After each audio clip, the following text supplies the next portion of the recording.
ገንዘብ ሲጎል ይታወቃል፣ ጥበብ ሲጎል ግን አይታወቅም። የቤተ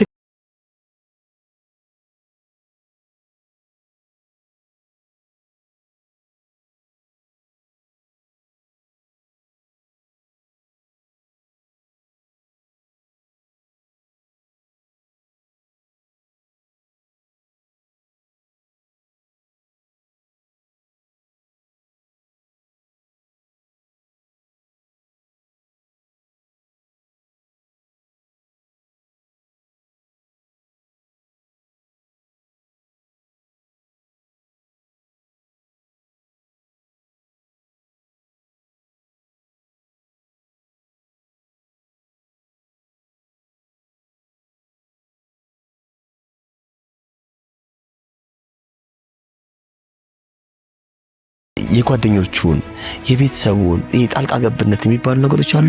እንዴት ነው ገደብ ሊያበጅለት የሚችለው? ሰዎችን እመናቸው። ባለም ቢሆን እኮ ገንዘብ ስትሰጥ በምክንያት ነው። ያለ ምክንያት የምትወደው እግዚአብሔር ነው። ሰውን ስትወድ በምክንያት፣ ስታምኑም በምክንያት። ትተዋወቀውና 2 ወር 3 ወር ሳይሞላ ገንዘብ ትለቃለች። አሁን የሱ የማይቸገር ነው የሷ ችግር።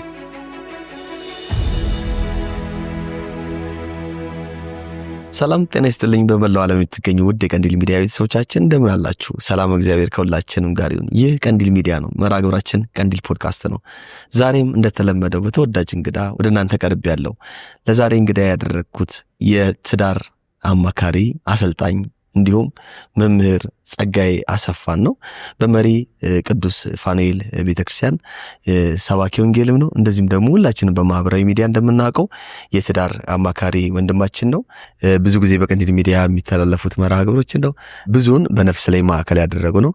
ዛሬ ደግሞ እስቲ ትንሽዬ መለስ ብለን በምድር ስንኖር በጋብቻ በልጆች አስተዳደግ በብዙ ነገር ውስጥ ሆነን ነው የምንኖረውና በጋብቻ ህይወት ላይ ሊገጥሙን የሚችሉ ፈተናዎችን ስጋዊ የሆኑ ነገሮችን ከመንፈሳዊ ህይወታችን ጋር እንዴት አስተባብረን ልንጓዝ እንደሚገባን ልንረዳበት የምንችልበትን መርሃ ግብር ነው አዘጋጅተን ያቀረብናችሁ። ጸግሽ እንኳን ደህና መጣለን። እንኳን ደህና ቆያችሁ። ጊዜን አጣበቅ ከኛ ጋር አስተማሪ ቆይታ ልታደርግ ፈቃደኛ ስለሆንክ ከልብ አመሰግናለሁ። አመሰግናለሁ በጣም እግዚአብሔር ያክብርልን። አሜን።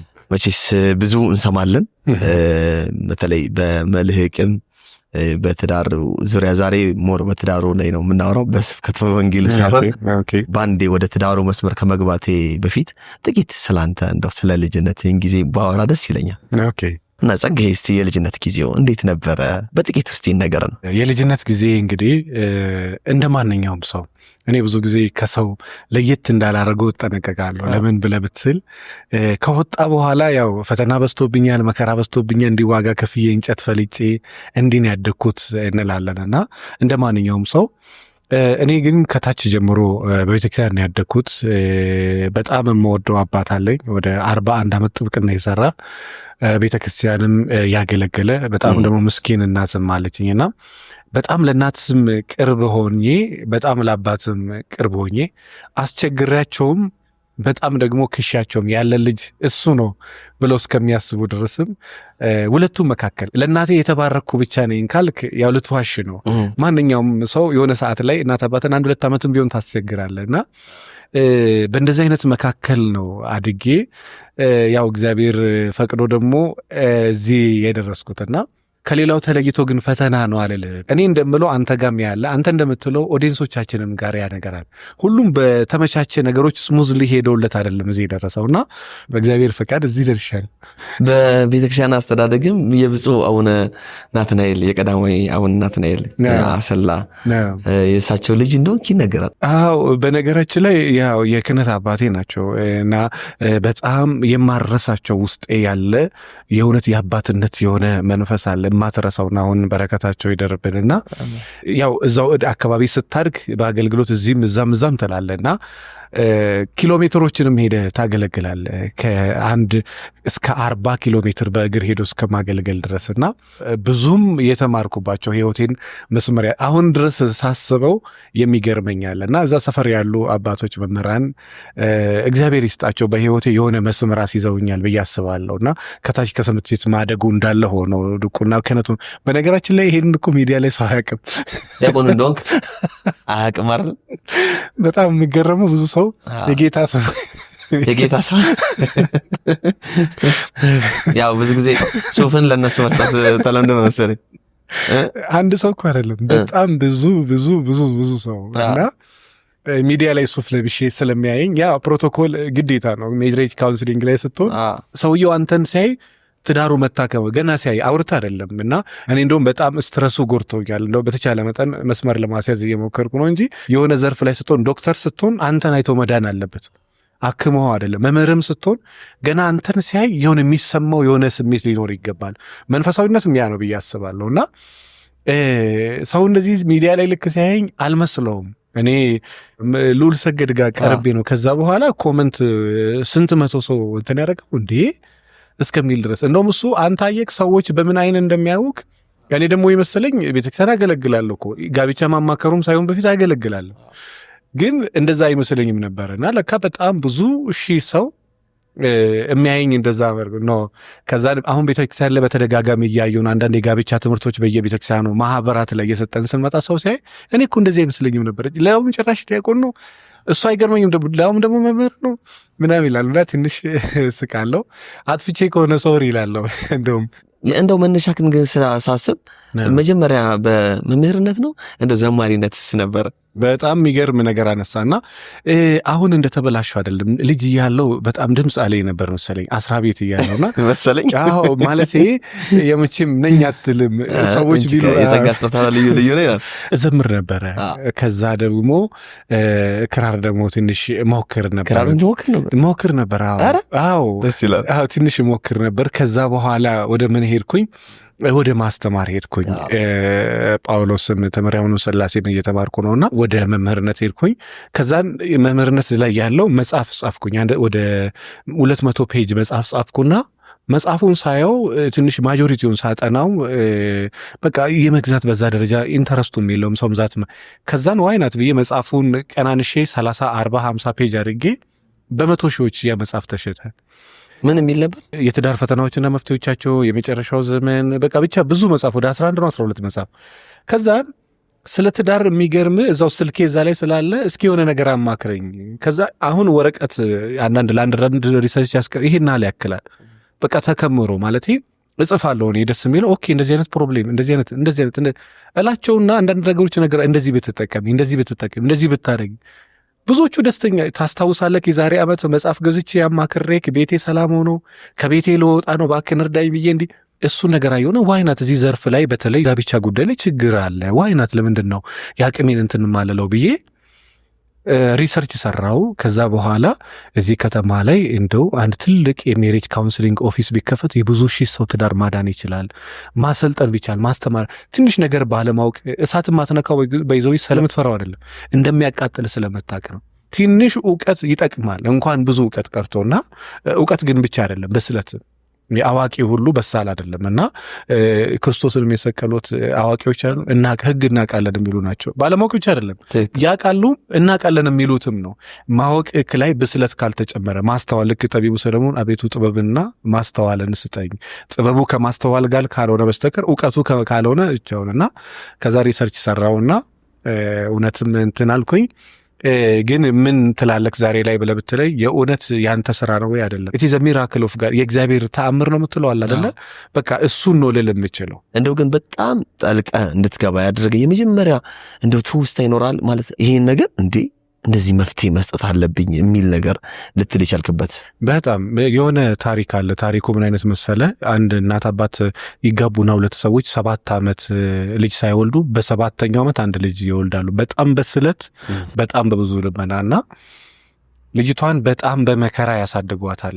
በጣም ሲበዛ በመከራ ልጅቷ ልክ ያው የስለት ልጅ ስትሆን አንድ ስትሆን ጉንፋን ኢቭን ስትሰኛ እንኳን አታምናትም።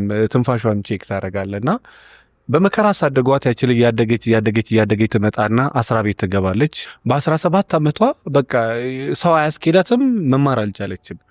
ከዛ በኋላ ምን ይፈጠራል? ትምህርት ቤቱ ላይ እዛ ኤሌመንተሪ ትምህርት ቤቱ እነሱ ያለችበት ትምህርት ቤት ላይ በሴት የሚታወቅ ትንሽ መልከኛ ግን በጣም አስቸጋሪ የሚባል ልጅ ያችን ልጅ ወደድኩ ይልና በጣም ይፈታተናታል። እሺ እምቢ እሺ በማለት 19 ዓመት ይቆጠራልና ልጅቷ እየወደደችው ትመጣለች። በጣም ስትወደው ወደ ሴክሹዋል ነገሮች መግባት አለብን ነው። እኔ እግዚአብሔር ቢፈቅድ በተክሊል ነው ማግባት ፈልገው ከጋብቻ ፊት እናት አባቴን አላዋርድም አላረግም ትላለች። ካልሆነ እኔና አንቺ እዚህ እናቆማለን። እሺ እናቆም። ማቆሙን አልቻለችም። ለካ በጣም ወደዋለች።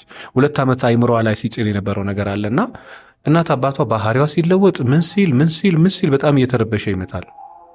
ከዛን ምን አለ ምንም ነገር የለም። ከዛን ከአቅም በላይ ሲሆን ወደ ሴክሹዋል ነገር ያችል ትገባለች። ከዛን ሰንበዲ ያ ነገር የተደጋገመ ይሆናል። ከዛን እርግዝና ይፈጠራል። ከዛ በኋላ እዚህ ሀገር እንደ ግፍ ነው። ብዙ ሰው ምን ግፍ ነው። ብዙ ወንድ ለምኗት እምቢ ብላ ግፍ ነው። ለዚህ ነው እዚህ ዱርዬ ላይ ጣላት ትባላለች። እና ያቺ ልጅ በቃ ከዚህ እዚህ አገባለሁ ብላ ቤተሰብ ሁሉ እስከሚደነግጥ ድረስ ማንም ታውቂ ይሄን ነው ማመን አቅቷቸው ስለሚወዷት ብቻ ይሻሉ ሁለቱ ይጋቡና ወደ ሌላ ሀገር ይሄዳሉ። ልጁ ጫት ይጀምራል፣ ሲጃራ ይጀምራል፣ ምን ይጀምራል ልነግርህ ከሚችል በላይ እና ልጅቷ በጣም በስቃይ ነው ልጇን የወለደችው። እና አጋጣሚ ሆኖ እሷ ተከራይቶ የኖሩበት ግቢ ብዙ ተከራይ አለ። አንዳንዴ ሰዎች እየገቡ ይደፍሯታል ማንን ያቺን ልጅ። ከዛ በኋላ ምን ሀፐን ያደርጋል? እንደዛ ታሳልፋለች። እሱ ጫቱ ይቀጥላል። አንዳንድ ቀን ውጭ ያድራል። ልጅቷ ታማለች። ጎረቤት ለምና ምናምን ታሳክማለች። ስቃይ ለቤተሰቦቿ እንዲህ ብላ ከነገረች አንድ ስለሆነች እንደሚረበሹ ታውቃለች። በቃ ደህና ነኝ በጣም ጥሩ ሰው ነው ምናምን። ሴቶች ደግሞ ታውቃለህ እኛ እንደኛ እንደ ወንዶች አይደሉም። ከዛ በኋላ የሆነ ኮንቴነር ትከራይና ከዛ ብቻ በቃ ከሱ ስር ልውጣትልና ኮንቴነር አስፓልት ዳር ላይ ጉርጓዳ አካባቢ ላይ ኮንቴነር ተከራይታ ሱቅ መስራት። ሱቋ ትበላ ትጠጣና ምንም ከውስጧ ያልቃል። ንፋስ በዚህ ይገባል በዛ ይገባል እና በጣም ስቃይ ልነግርህ ከሚችል በላይ እና መጨረሻ ላይ አንድ ቀን የሆነች ቤተክርስቲያን ልትሳለም ምትሄድ እሑድ እቺ ልጅ ምን ሆና ነው እስከ 4 አልከፈተችም ብላ ስትል ፖሊስ መጥቶ በሩ ተሰብሮ ሲገባ እሷም ልጇን ሞታ ሁለቱም ሞተው ነበር። እና ከዛ በኋላ እናቷ ስቲል ጤነኛ አይደለችም። የአይምሮ ታማሚ ናት በዛች ኬዝ እና አንድ ችግር ናት። ተመዛ እስከምን ድረስ ነው የመጣችውና ታሪኩን ግን እንዴት ማለት አንተ ጋር እንዴት ሊደርስ ቻለ? በዚህ ምን መሰለክ ያው አንዳንድ ጊዜ ልክ ስታጠና እባክህን ይሄ የያዝከውን ዘርፍ የያዝከውን መጽሐፍ የሆነ ነገር አድርግ ትባል የለ ያን ነገር ልክ ስትባል ከነሱ ታሪኮች አንዱ ይሄ ታሪክ ነው።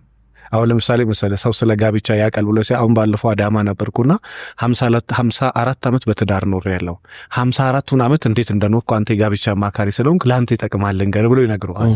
ለአንተ ስለሚጠቅም የእሷ አባት ይነግርሃል፣ ሚስትየው ትነግራለች፣ እህት ትነግራለች፣ ወንድም ይነግርሃል። ወላይታ ካለ ወላይታ የባህል እንትን ይነግሩሃል፣ ለአንተ ይጠቅማል። የመቀሌ የአድዋ የባህል እንትናቸው ስጦታቸው እንትኑ ይነግሩሃል። ለምን ይሄ የኛ ባህል ለአንተ ይጠቅማል፣ አንተ ጋብቻ ላይ ስለምሰራ የጥሎሹን የምኑን ብታቀው ይረዳል ይሉና መጥቶ አሁንም ድረስ በነገራችን እንደውም ያው ማህበረሰቡ እንዳይጨካከን ምንም ያልክ ባላንስ እያደረክ ነው እንጂ የምታወራው የሚገራርሙ ደስም የሚሉ የሚያስደነግጡ ታሪኮች አሉ። ግን ሁሉንም አታወራም።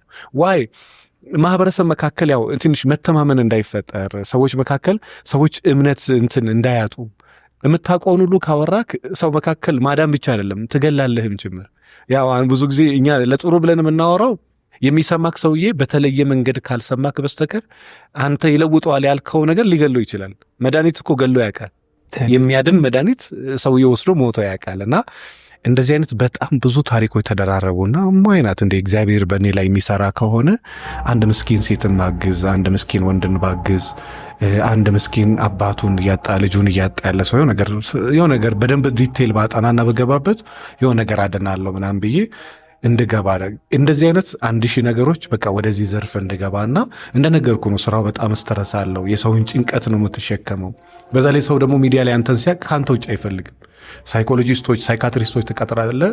ካንተ በእውቀት በትምህርት ቢበልጡ ሰው አይፈልጋቸው። እሱ ነው ኤክስፒሪየንስ ያለው ብሎ ያስባል። እሱ ብቻ ነው የሚያድነኝ ብሎ ያስባል። እና ዘርፉ ላይ ለህሊና ይስል እንደ ቢዝነስ እንደ እንትን አይደል በቃ ባግዝ ብለህ እውነትም አሁን ሀገር ውስጥም ሀገር ውጭም ያሉ ጫፍ የደረሱ ብዙ ሰዎች በቃ ራስን ከማጥፋት ስትታደጋቸው ሲያዩ ከሆነ ዓመት በኋላ አንተ ረስታቸው ራሱ ታስታውሳለህ። ዛሬ እንትን ዓመት እንዲህ ብለህ መክረኝ ምናምን ሲሉ አይ ትንሽ የሆነ ለውጥ አለ። ያ ደግሞ ተጠራቅሞ በህይወት ይመጣል። እግዚአብሔር ያ አንተ በዛ በኩል የምትደክምበትን በሌላ ደግሞ ይባርካልና ያ ዘርፍ ነው። ከዛን እዚህ ውስጥ በደንብ ዲቴል እንድገባ ያደረገ እነዛ ያየዋቸው ነገሮች ናቸው። በጣም መልካም። አግብተሃል? የሚገርም ያው ምን ባላል መሰለ ያለ ጊዜ የመጣ ጽንስ ያስጨንቃል ይባላል። አንዳንድ ነገሮችን የሆነ ነገር ቢኖርህም ሆልድ ታደርገዋለህ ለጊዜ እንጂ መቼም የሆነ የራስ የሆነ ህይወት ይኖርሃልና ኦፊሻሊ ደግሞ የምታወጣበት ሜሪጅ ካውንስለር ሲኖር በነገራችን ላይ ብታገባም ጋብቻን ተደብቃል። ለምን ትንሽ ልጽና ትላለህ። ካላገባህና ምናልባት የሆነ ሪሌሽን ኖሮ ወደ ኦፊሻሊ ለማውጣት ስትፈልግም ትጠነቀቃለህ። ለምን ሜሪጅ ካውንስለር ጋብቻ አማካሪ ነው። ያንተን የሆነ ነገር ቢያይ ሚሊዮን ሰው ደግሞ ሰው በእርግጥ ይረሳሃል፣ ምንም ጉዳዩ አይደለም። ግን ትንሽ የሆነ ነገር ሰው ላይ ትፈጥራለህ። ከዛ የተነሳ የሆነ የራሴ ህይወት አለኝ፣ እግዚአብሔር ቢያግዘኝ በቅርብ ወደ እንትን አወጣዋለሁ ብዬ አስባለሁ። በጣም መልካም። እኔ ምን መሰልክ ከዚህ አንጻር ያነሳት በእኛ በቤተክርስቲያናችን ብዙ በጋብቻ ያሌሉ ካህናት ለንስሐ አባትነት እንኳን ብዙ አይመከሩ። መነኮሳት እንደዚህ ካህናት ቢሆኑ ይሻላሉ። ለምን ስለ ጋብቻ በደንብ ስለሚያውቁ እያንዳንዷን ነገር ዲቴል ውስጥ ድረስ ገብተው ማወቅ ስለሚችሉ የሚል አስተምህሮ አለ። ስለዛ እንዴት ነው ጸግሽ ሳያገባ እንዴት ነው ይሄን ያክል ውስጥ ድረስ ገብቶ የመምከር የብዙ ትዳሮችን የማዳን ስራ ውስጥ የገባው? እውነት ነው። ምንድን ነው ስለሆነ ነገር በጣም የሚያውቁ አሉ፣ የሚያወሩ አሉ፣ የሚኖሩ አሉ።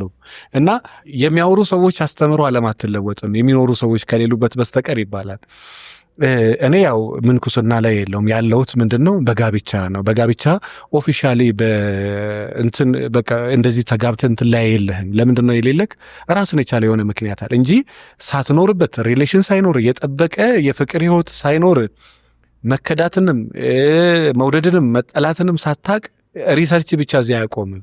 እኔ ምን መሰለ አሁን ሰዎች ሚዲያ ላይ ቶሎ የኔን ሀሳብ የሚቀበሉት ኢማን ላይፍ አውቀዋል። ላለፉት 7-8 ዓመታት የነበረኝ ህይወት አለ፣ እስካሁን ድረስም ያለኝ አሁንም ያለኝ ደግሞ ህይወት አለ። እና ሚስት የማገጠችብኝ ጸግሽ ላይ እኔ በህይወት ያውቀዋል፣ ስለማውቀው ነው ይረዳው። እኔ ባወራ ይቀላል። ንቀት ቢለኝ እኔ ንቀት ኢማን ላይፍ አውቀዋል። ሶ እኔም ቢያማክረኝ ይቀለዋል። እኔ የማወራው ቲዮሪ ያጠናሁትን ብቻ ሳይሆን የኖርኩትንም ጭምር። ምናልባት እንደዚህ ኦፊሻሊ ሰርግ ደግሰ ምናልባት እኮ ገንዘብም አተ ሊሆን ይችላል፣ ምናልባት ድርጅት በደንብ እስኪቆም ሊሆን ይችላል እንጂ እንደ ማንኛውም የሆነች ነገር አድርገ ህዝብ ፊት ለፊት ማውጣት ትፈልጋል። ግን በብዙ ሪዝን ያለህን ህይወት ቴንክ ዩ።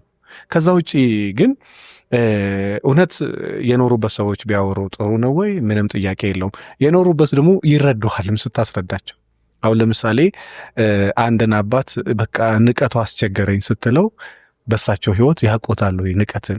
እኔ ምን አይነት ሰዎች ያውቃሉ መሰለ? ከወንድም በጣም በቃ ችለው ለማን ልበል። አንዳንዴ እኮ በነገራችን ላይ በቃ የምትጮህበት ቦታ ለምስለ የቤተክርስቲያን ሴት ስለሆነች የተባረከች ሴት ማለት አይደለም። ብዙ በተክሊል ያገቡ በጣም አስቸጋሪ ሴቶች ያውቃል። በተክሊል ማግባት ማለት መባረክ ማለት አይደለም። ባይዘው ያ ስርዓቱን ጋብቻዋን የተባረከ የምታደርገው የልጇ ህይወትና የሰውየው ህይወትን ማወቅ ብቻ አይደለም፣ እውቀት ከሃይማኖት ጋር አካው። ይሄ በተለይ ይሄ ዘመን የመጨረሻው ዘመን የእውቀት ዘመን፣ የእምነት ዘመን ግን አይደለም። በጣም ሰዎች በጣም ያውቃሉ፣ በጣም ደግሞ አያምኑ።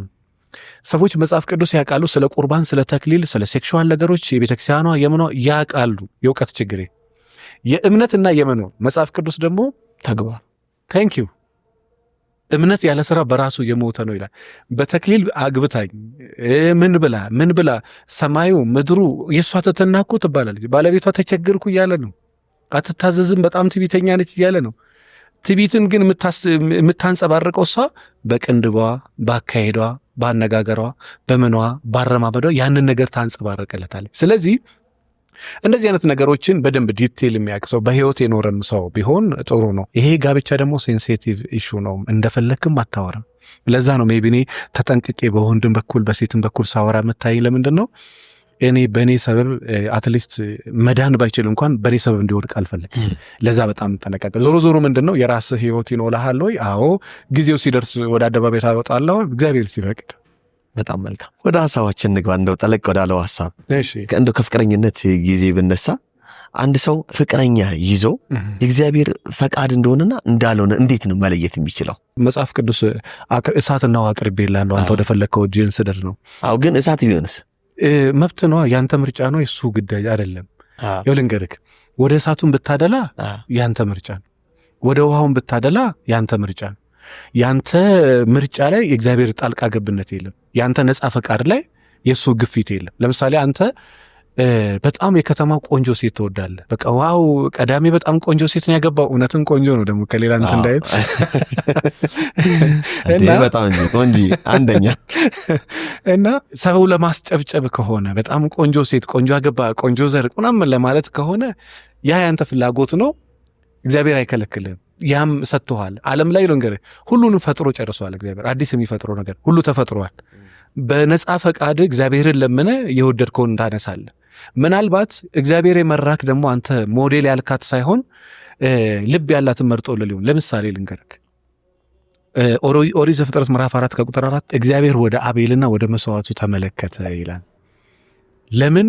ስለ መልኩ ስለ ቁመናው አይደለም፣ ስለ መስዋዕቱ ማለት ስለ ልቡ ቅንነት። ሚስትም ስትመርጥ አንተ ፍቅረኛም ስትይዝ ምኗን አይተህ ነው? ልቧን አይተህ ከሆነ ስለ ልቧ እግዚአብሔር ልብና ኩላሊትን የሚመረምር አምላክ ስለሆነ ልቧን አይተህ ነው ይሳካልሃል። ጥሩ ምርጫ መርጫል። ኢቭን ልቧን ማያምር ሴትም ብትመርጥ እግዚአብሔር ልቧን ማስተካከል ይችልበታል።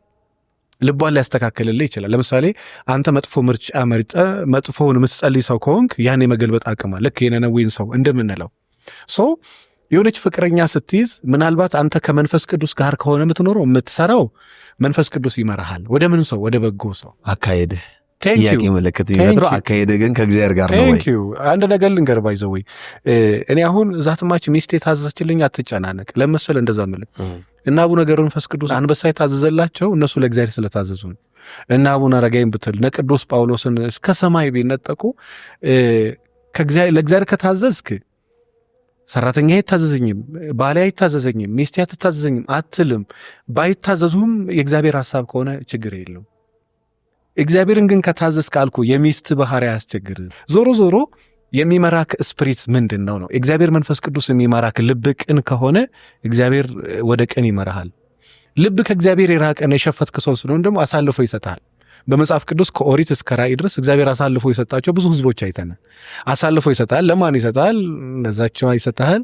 ከዛ ተቀጥቅጠ አንተም ታወራለህ፣ እሷም ታወራለች፣ አንተም ትላለህ፣ እሷም ትላለች። መግባባት ያቅተሃል። ቋንቋቸው ተደበላለቀባቸው ሲባል መጽሐፍን ሰምተሃል? በቃ እሱ የሆነ ነገር ይላል፣ እሱ የሆነ ነገር እሱ ተጎድቻለሁ ይላል፣ እሷ ተጎድቻለሁ ትላለች። ይሄን ግን በነገራችን ላይ በጣም ጨዋ ስነ ስርዓት ያላት ገዳም የኖረች ሴት በጣም አስቸጋሪ የሚባል ሰው ላይ ወርቃ ታውቃለች። እቺን ሴት እንግዲህ እቺ ሴት ቅን ናት። እኔ አይደለም ቅንነቷን እኔ አይደለም መሰከረው ክርስቶስ ነው። ለምን እኔ ፊቷና አክቷን ነው። እኔ ቀዳሚ ጸጋን አለባበሱ ነው ነገር ልቡን የሚያውቀው እግዚአብሔር ነው። እሷንም ጥሩም ቢሰጣት መጥፎም ቢሰጣት ሂዝ ራይት። እግዚአብሔር ልክ ነው፣ ምን ጊዜ በስራዎቹ ልክ ነው። ምናልባት የማንነት እንትን ተፈትኖ እስከ ጥግ ትበቃ ዘንድ አንዳንዴ አስቸጋሪ ሰዎች በህይወቱ ይመጣል። እኔ አሁን ኖረት አውቃለሁ ወይ እንደዚህ ደምህን ብታንጠባጥብላት ቴንኪው ከማትል ሴት ጋር ኖሬ አውቃለሁ። ለዛ ነው ቅድም እኔ ባወረ ደምህን ብታይ አመሰግናለሁ ማትል አፕሪሺየት ማድረግ ምናምን ተው ቴንኪው ከማትል ሰው ለምንድነው? ለበጎ ነው። አታማርርም። ያም ቢሆን ሊያጸናኝ ነው ያበረታኝ ነው ብለህ ለበጎ ተወስደዋል። እና ዞሮ የሆነ ሰው አስቸጋሪም ሰው ጋር ቢሄድ እግዚአብሔር ፈቅዶ አይደለም የምትለው መጀመሪያ የነበርክበት መንፈስ ይወስነዋል። ያን አስቸጋሪ ሰው ወደ እኔ ምን አውቃለሁ መሰለህ ሆቴል ክለብ የምትሰራ ሴትን ከዛ አውጥቶ በቁርባን አግብተው አሁን 3 ልጆች አላቸው። ልጆቹ ዛሬ ቤተክርስቲያን ያገለግላል። ልጁ ግን ቤተክርስቲያን የሚመላለስ ሰው ነው፣ ካህን ነው፣ ቀዳሽ ነው፣ አወዳሽ ነው አይደለም። በቃ ኖርማል የምትለው ኖርማል ክርስቲያን የምትለው ሰው ይሄ ቀላል ህይወት ነው አይደል? በነገራችን ላይ ስትታደል እኮ ሃይማኖቱ ሌላ የሆነን ሰው አስተምረው ወደ ራሳቸው መልሰው አግብተው ልጆች ወልዶ የሚኖሩ ሰዎች አሉ። እና ያው እንዳለህበት ስቴት ኦፍ ማይንድ እንደምንለው እንደዛ ይለያያል ማለት ነው። በጣም መልካም። ስለዚህ እንደው የእግዚአብሔር ፈቃድ ነው የሚለው ልክ መጀመሪያ ላይ በምትገባበት መስመር ነው ማለት ነው። እግዚአብሔርን ጠይቀም ገብተህ በጎም ሴት ደግሞ መጥፎም ሊገጥም ይችላል፣ ግን መጥፎም ብትገጥምህ ወደ በጎ ለመመለስ በምታደርገው ጥረት ነው ማለት ነው። ሁለቱም የእግዚአብሔር ፈቃድ ነው። ዋናው ብቻ የእግዚአብሔር ፈቃድን መጠየቁ ነው። አዎ ዋና እግዚአብሔር። በነገራችን ላይ ልንገር ስትከስርም የእግዚአብሔር ፈቃድ ነው። ያው ነው ቤቴን አጥቻለሁ፣ መኪናዬን አጥቻለሁ፣ በቃ እግዚአብሔር በሚሊዮን ገንዘብ ሰጥቶኝ አስተምሮኛል፣ ሁሉንም አጥቼ ባዶዬንም ቀርቼ አስተምሮኛል። ሁለቱም የእግዚአብሔር ፈቃድ፣ ማግኘትም የእግዚአብሔር ፈቃድ፣ ማጣትም። የቱን ጥያቄ ገንዘብ እንደሚመልሰው የቱን ጥያቄ እግዚአብሔር ካወቅ አንተ በዩ አር ስማርት። አለበለዛ ግን እግዚአብሔር መጠየቅ የሚገባህን ሰው ትጠይቃለህ። ልክ የሆነ ችግር ቤተሰብ ሲፈጠር አንተ እኮ ለዛ ችግር ጌታዬ ሆይ ምናልባት በድዬ አንድ ሴት ማቴዎስ ወንጌል ልጄ ታማለችና ማረኝ የልጆችን እንጀራ ውሾች አይበሉም ያላት ሴት እኔን ማረኝ እኔን ከማረከኝ ልጄ ትድናለች አለ እና እኔን ከማረከኝ ምክንያት እንደሆነ አምናለሁ እኔን ከማርከኝ ቤት ለምን መሰለ ሰዎች ምን ችግር አለብን መሰለ በመንግስት ችግር ተራብን ነው እንጂ በኃጢአታችን ችግር ተራብን አይልም ሰው ችግሩን ሁሉ ወይ ወደ እንትን ነው የሚወስደው እኔን ችግር ያለብኝ እኔን ከማርከኝ ልጄን ትምራለህ እኔን ከማርከኝ ቤቴ ሰላም ትዳሬ ሰላም ይሆናል ለሰው ሀብት መስጠት ሚስት እንድትታዘዝ ማድረግ ምናምን ይሄ ትልቅ ነገር አይደለም በነገራችን ላይ ሴት ለወንድ በጣም የምትገርም ሴት የምትሆነው ለባሏ ብላ አይደለም ለራሷ ብላ ያገሬ ሰው እንደው ምን ይላል ጫው ለራስ ስትል ጣፍጥ አለበለዚያ ድንጋይ ነው ብሎ ይጥሉሃል ይላል እና ቅን የምትሆነው ለአንድ ሴት ምን አለችኝ ቢሮዬ እንዴ ጸጌ አንተ የምትለኝ እኮ እሱ ሁኚልኝ የሚለኝ ነው ያልከኝ ያለው ሰው ልክ ነው አይ ሁኚለት እሱ እኮ የሚያወራው ልክ ነው እንዴ እንደዚህማ ከሆንኩ መልካም ሴት ሆንኩለት እንዴ መልካም ሴት መሆን ለሱ ነው የሚጠቅመው ለአንቺ ነው የሚጠቅመው ቅንነቴ ለራሴ ነው መልካምነቴ ቅን ብትሆን የሚጠቅመው ለአንተ ነው ለምሳሌ ልብህን ንጹህ ብታረግ ለእግዚአብሔር ምን ሆነ የልብህን ንጹህ ማድረግ የሚጠቅመው ለራስ እንጂ ለእግዚአብሔር ምንም አይደለም ሰውም ሚስትም ለባሏ ቸር ስትሆን ቸርነቷ ለራሷ እንጂ ለባለቤቷ እንደማንኛውም ይሸከማል ከአቅሟ በላይ ከሆነ ለእግዚአብሔር ትቶዝም ይላል ዋንዴ ደግሞ የሥራዋን ውጤት መልሳ ታገኛለች ቅንነት የእግዚአብሔርን ፊቱን ታየዋለች የሚላል በጣም የእግዚአብሔርን ፊት ለማየት ለመሆን በጣም እዚህ ምድር ላይ ያልኩ በቃ ምንም ነገር አይኑር ቅን ልቦና ግን ይኑር ምንም የፈለገ ቆንጆ ብትሆን የፈለገ መልክ ቁመና ያማረ መጽሐፍ ቅዱስ እኮ መጽሐፈ ሳሙኤል ላይ እግዚአብሔር ሳኦልን ናቀው ይላል ሳኦልም ንጉሱን ምን አለው ንጉስ እንዳትሆን እግዚአብሔር ናቀ ይላል ወደ ኢሴ ልጅ ሄዶ ሊቀባ ሲል ያ የመጀመሪያ ልጃቸው መልኩ ቁመናው ያማረ ንግግር አሳማሪ ነው ይላል እንደውም እንደዚህ ዘመን የሆነ አስመሳይነት አለ አይደል በቃ በንግግር ብቻና መልኩንና ቁመናን አትየው እኔ ንቄዋለሁና ይላል እና ሰው እንደማይ እግዚአብሔር አያይም ሰው ፊት ያያል እግዚአብሔር ልብ ያያል ስለዚህ ዳዊትን ቀባ ነው ልብ ቅን ከሆነ መሬት እንደዚህ ብትናጥ እግዚአብሔር ከተናጠ መሬት ላይ አንተን ያተርፋል በጣም 100% እኔ መሰለክ በህይወቴ ስለተጠቀምኩበት ነው አሁን አንዳንዴ የኖርከውንና ድርጅቴን ከመፍረስ ያዳነው ምን ብለህ ብትለኝ ትንሽ ቅን ነኝ መሰለኝ ትንሽ አልጠቀመህም ወይ በቃ እዚህ ቦታ ያቆመኝ ያንተ ሚዲያ ላይ ያቀንነት በዚህ በትንሹ አድሜ እግዚአብሔር ብዙ ምሕረቱን አሳይቶኛል በጣም ብዙ ልሞት ደርሼ ከሞት አፋፍ ባክን አምላከ ቅዱሳን ማረኝ ብዬ ጥር 27 ነፍሴ ከስጋዬ ልትወጣ ጫፍ ደርሳ ባክን አምላከ ጊዮርጊስ አምላከ መላእክት አምላከ ቅዱሳን ብዬ እግዚአብሔር ነፍሴን መልሶልኝ ያቀውና ምን ተወዳለህ ለሰው ምን ትነግራለህ ብለህ ብትለኝ እኔ ሴትም ትኑር ወንድም ትሁን ስራ ሰራተኛም አሰሪ መንግስትም ባለስልጣን አገልጋይም ቀዳሽም በቃ ልብህን ቅን አድርግ መጽሐፍ ቅዱስ ኢዮብም ማረጀ እድሜ ጠግቦ ሞተ ይላል እና እድሜ ጠግበ መሞት ከፈለክ በረከትም ደግሞ ይሄ እስናታው ስለ ገንዘብ አይደለም በነገራችን ላይ በረከት ገንዘብ አይደለም አሁን ብዙ ሰው ይመስለው መባረክ ማለት ሚሊዮን ነው መባረክ ማለት እግዚአብሔር ጤና ከሰጠ እግዚአብሔር እድሜ ከሰጠ እግዚአብሔር አፍ ጆሮ እግር እጅ ከሰጠ ባለ ነገር እንድትደሰት ቴንኪዩ በቃ እሱ ነው እኮ ህይወት ማለት እኮ እሱ ነው በቃ እግዚአብሔር መጽሐፍ ቅዱስ ምን ይላል መሰለህ እኔ ሰላሜን እሰጣቸዋለሁ እኔ የምሰጣችሁ ሰላም የዓለም ሰላም አይደለም ትንሽ ነገር ከእግዚአብሔር ጋር ብዙ ነገር ግን ያለ እግዚአብሔር ትንሽ ነው ወጣትም ይሁን ትልቆችም ይሁኑ ባለስልጣንም ባለሀብትም ይሁን ልቡ ንጹህና ቅን ከሆነ በጌታስ ህይወቱን ልነግርህ ከምችለው ገንዘብ ሊቸገር ይችላል የማይቸገራቸው ሚሊዮን ነገሮች አሉና ጥሩ ማንነት ጥሩ ፋውንዴሽን አንተ ጋር ካለ ከዛ በኋላ ልትንገጫገጭ ትችላለህ አትወርቅም ብትወርቅም እግዚአብሔር እጅ ላይ ነው የምትወርቀው መሬት አትገባም እንደማለት በጣም ይገርማል የቤተክርስቲያን አገልግሎትና የዚህ አሁን ደግሞ የዚህ ማማከሩ ስራ አንዳንዴ አይጋጭብህ ምንም አይጋጭልብኝም እንዴት መሰለህ አይጋጭብኝ ብዙ አይነት ሰዎች ይመጣሉ አንድ ቀን ስለ አንድ ሰው ሚዲያ ላይ ማንም ማውራት ይችላል ጸጌ ስለ ሃይማኖት አውርቶኝ አይልም ስፒሪቹዋል ፓርቱን ባለው ሃይማኖት እንዲያከም ነግረዋል ከዛ ውጪ ቤተክርስቲያን እንደነገርኩ ነው ዛፋኑኤል የተመቻቸ ቦታ አይደለም አዋራው ምኑ ግን በጣም ደስ እያለኝ ነው ማገልገል ለምንድነው መሃል ከተማ ማትገባው እንዲህ ይላሉና እንደው ከርቀቱ ውጪ በጣም ደስ ብዬ ነው ማገለግለው ምንም ተደበላልቆብኛል እዛ ስትሄድ እዛ ነክ እዚህ ስትመጣ እዚህ ነክ ሁለት ባህሪ ኖሮክ አይደለም ግን ምን መሰለክ እግዚአብሔርን ስታገለግል ፎከስህን ሁሉ በቃ አቴንሽንን ሰብሰብ አድርግና እግዚአብሔር ቤት ላይ ያኔ ከልብ ማገልገል ይሆን። ስራ ላይ ስትሆን ደግሞ በቃ ስራ ሰዓት ነው። እግዚአብሔር መንፈስ በውስጥ ቢኖርም ስራ ቦታ ላይ ስራ ላይ ይገልጽልሃል እግዚአብሔር። ምንም ጥያቄ የለውም።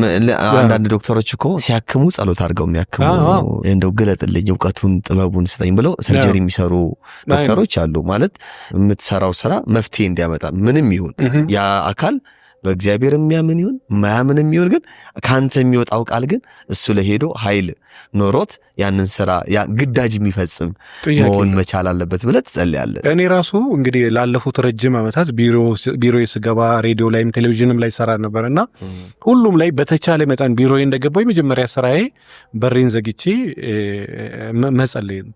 እና እባክህን ጌታ ሆይ ማንም ሰው ይምጣ ባልና ሚስትም ሲመጣ ተሳስቼ ወደ ሚስት እንዳላደላ ወደ ባል እንዳላደላ ቀረጻዎቼ ላይ አይተህ ከሆነ ሁሉም ላይ ለሴትም ለወንድም እኩል ለሴት አድልቼ አላቅም ለወንድ አድልቼ አንዳንዴ እንደውም ምን ይሉኛል ሴቶቹ እንደው ጸግሽ ባለቤቴ በጣም ምላሰኛ ነው እንደው እንዳያታልልክ እንዳያሳመንክ ትለኝ ነው። እኔ ከሱ በላይ 9 ዓመት ሚዲያ ላይ ኖር ያለውና ከሱ ቤት ባስኩ ምላሰኛ እኔ የምፈልገው ነጥብ ብቻ ነው ይምጣ ከመጣ በኋላ ሊያሳምን ብዙ ያወራል። አንተ ግን የምትፈልገው ነጥብ ነው የምትይዘው። አንተ ብቻ ሳይሆን ያው ስትጸልይም እግዚአብሔር የሚያግዝህና ስራክ ቀኑን ሙሉ የተቃና በተለይ ጋብቻ ላይ ስትሆን ወደ ሚስት እንዳታደላ። አንተ ጋር የሚመጣው የ30 ዓመት ጎረምሳ አይደለም። ሚስት ያለው ልጅ ያለው ቤተሰብ ያለው ያላገባችም ሴት ብትመጣ ብዙ ነገር እያሰበች ነው። ህይወት ነው አንተ ጋር ይዞ የመጣው ሰው ስታማክር መጀመሪያ እግዚአብሔር ቀድሞ ከሆነ ሙስሊምም ካቶሊክም ፕሮቴስታንትም ይምጣ በስነ ስርዓት ኦርቶዶክስም ይምጣ በስነ ስርዓት ታክማለህ ታግዛለህ። ምን ሲሆን ጠዋት የምትጸልይ ከሆነ እንደው ምን ያክል ሰው ታስተናግዳለህ? በቃ እስከ 5-6 ሰው 5-6 ሰው በየቀኑ ማለት ከክፍለ ሀገር ይመጣሉ። እንደ ክፍያ እንዳለው ሳያውቁ ይመጣሉ። ከነሱ ጋር ሲጀምር 10 ሰው 12 ሰው 13 ሰው በቀን ልታናገር ትችላለህ። በነፃ የምታግዛቸዋለሁ። ጥቂቶቹ ነው የሚከፍሉት ከዛ ውስጥና ስልጠናም አለን። ማክሰኞ ነፃ ስልጠና።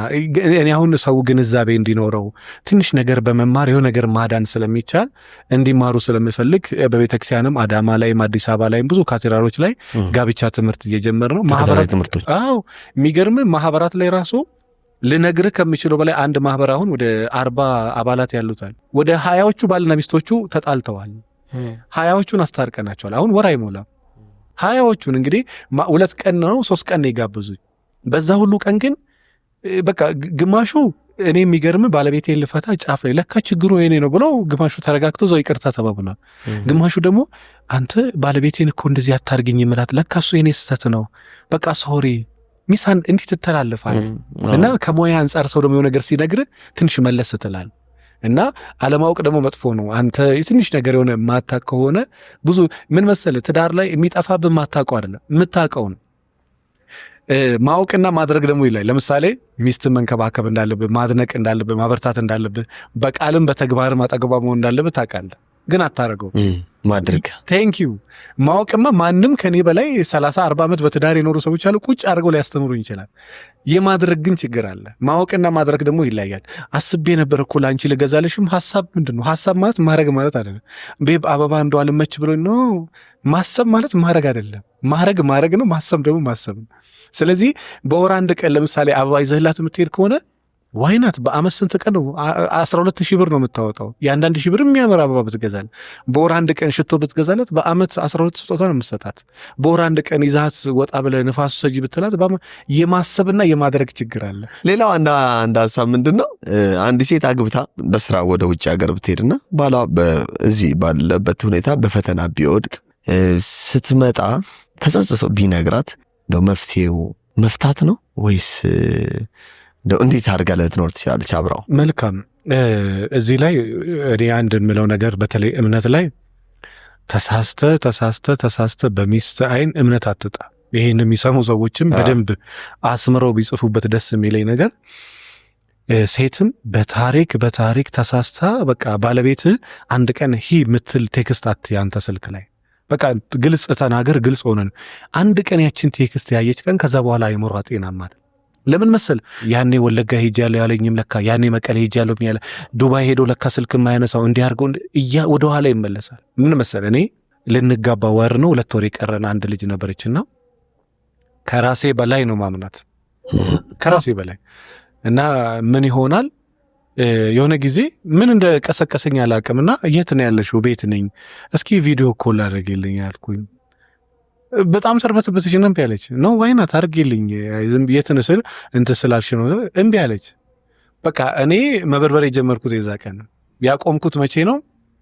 ከኔ ጋር ያለች 4 እኔ 2 ነው የማውቃቸው 2 ነው የማላውቃቸው ጓደኛ ነበራት። በቃ ሌላ ነገር ውስጥም ጭምር ገብቷል። እንግዲህ ልትጋባ 2 ወር ምናምን የቀራት ሴት ናት። ምንድነው ነጥቤ?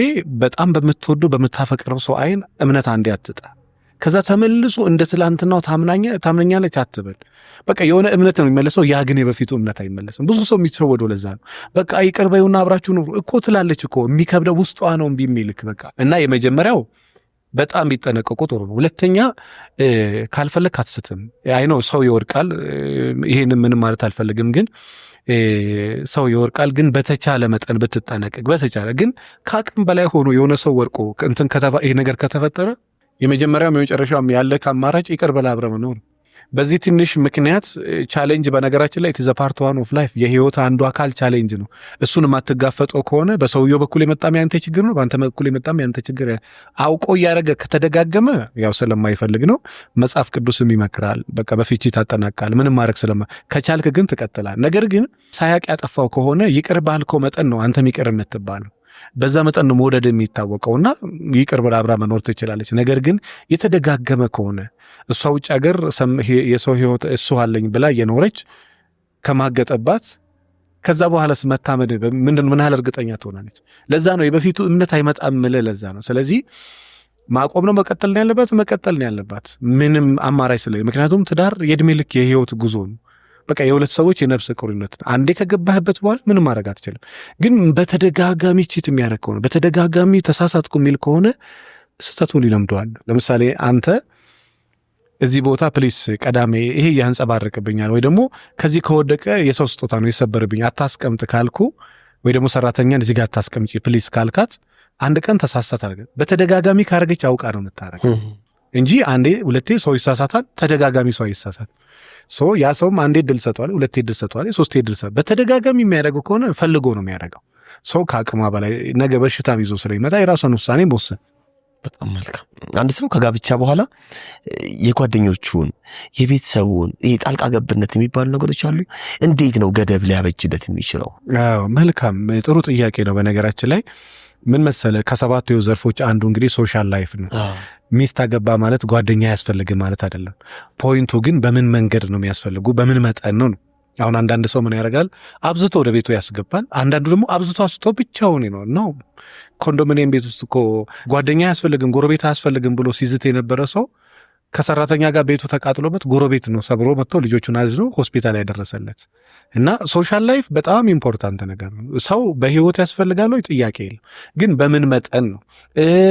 ሰዎችን ማራቅም አለብህ ወይ? በምን መጠን?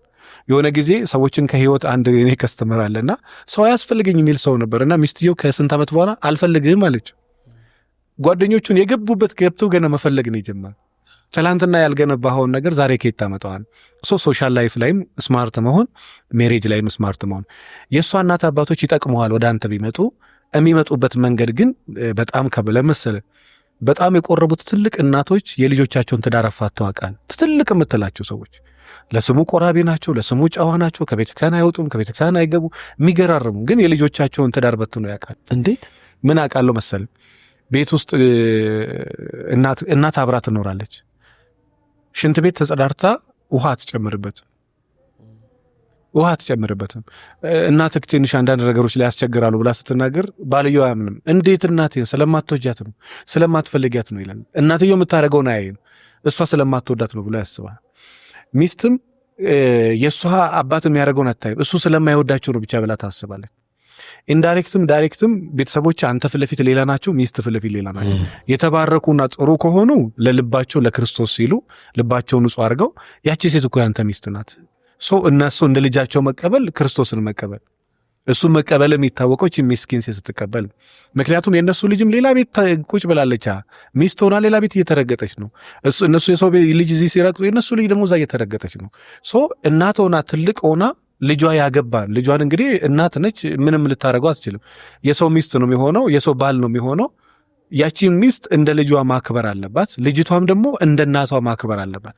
ነገር ግን ምንድነው አለ በገንዘብ በኩል በቃ ለብራችን የመጣችው የሚገርም መኪና ነው የምትነዳው፣ የሚገርም ቤት ነው ብትኖረው፣ በቃ እንዲሆኑ ቅናት መንፈስ ይመጣል።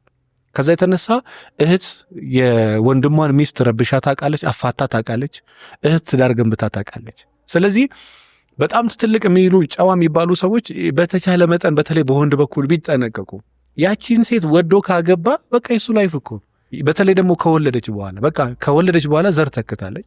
ያቺን ሴት ማክበር ነውና አፋቶ ያውቃሉ። ዞሮ እናትህም ወደ ቤት ስትመጣ በመጠን እንዴ ምን ነው እንደ ሰው አተክነው ከዚህ ሀገር እንዲሆነው እሷ እኮ እንደ አስቸጋሪ ናት ፊት አትስጣት ምናምን ካለች እመነኝ ኢንዳይሬክት የሆነች ነገር አንተ ውስጥ እየዘራች ነው የሆነ ክፉ መንፈስ። ከዛ ሳታውቀው ቀስ ብለህ ሚስትህን መጫን የልብ ይሰማሃል። ስለዚህ ሰው ስታስገባ ጓደኛም እናትህ ምን ያሁን እንግዲህ ሚዲያ ላይ ብዙ ሚሊዮን ሰው ያቀኛል አይደለ? ብዙ ጓደኛ የለም። በጣም ብዙ ሰዎች አጠገብ ያሉ በአንድ ስልክ ብዙ ሰው መጥራት እችላለሁ። ጥሪም ብዙ ነው፣ ግን በመጠን መጽሐፍ ቅዱስ በመጠን ኑሩ ይላል። በመጠን ሰው ጓደኛ ያስፈልጋሉ። ያው ግን በመጠን ቤትን እስካልረበሸ ድረስ ልክ ነው።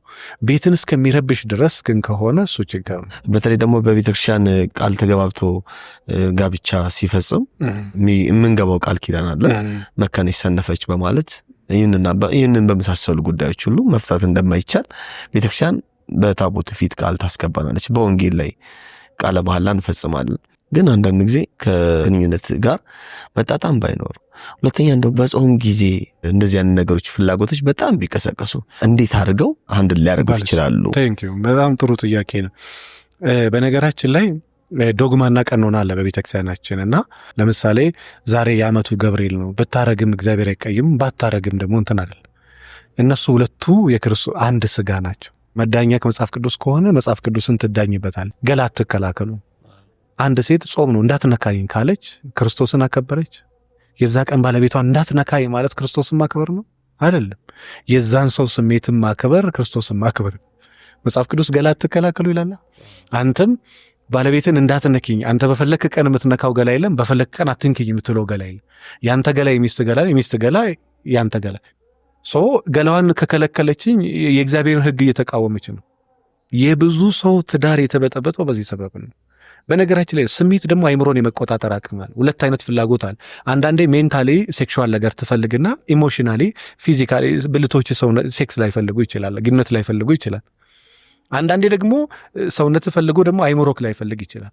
አንዳንዴ ሁለቱም ደግሞ ሬዲ ሆኖ ልትፈልግ። ይሄ ሁለቱ ሰውነት ፈልጎ ያንን ነገር አለማግኘት ነርቨስ ያደርግሃል። ስሜትን ይቀይረዋል። እንድትናደድ እንድትቆጣ ያደርግሃል።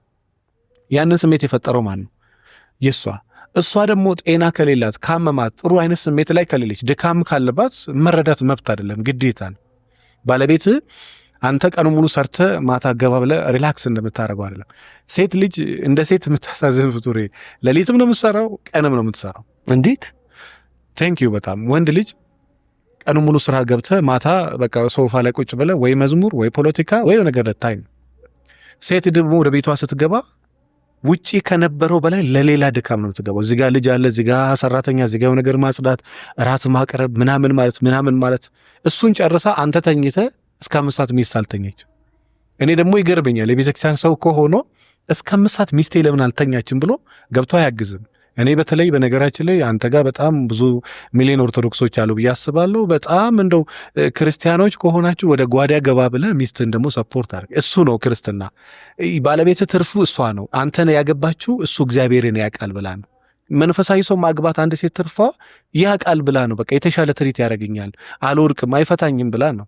አንድ ወንድም አትፈታኝም፣ የተሻለ ታውቃለች፣ የተሻለ ታግዘኛለች ብሎ ሰው የተሻለ ካላገዘች መንፈሳዊነቷ ታዲያ ምን ጋር እስከ 5 ሰዓት ትሰራለች።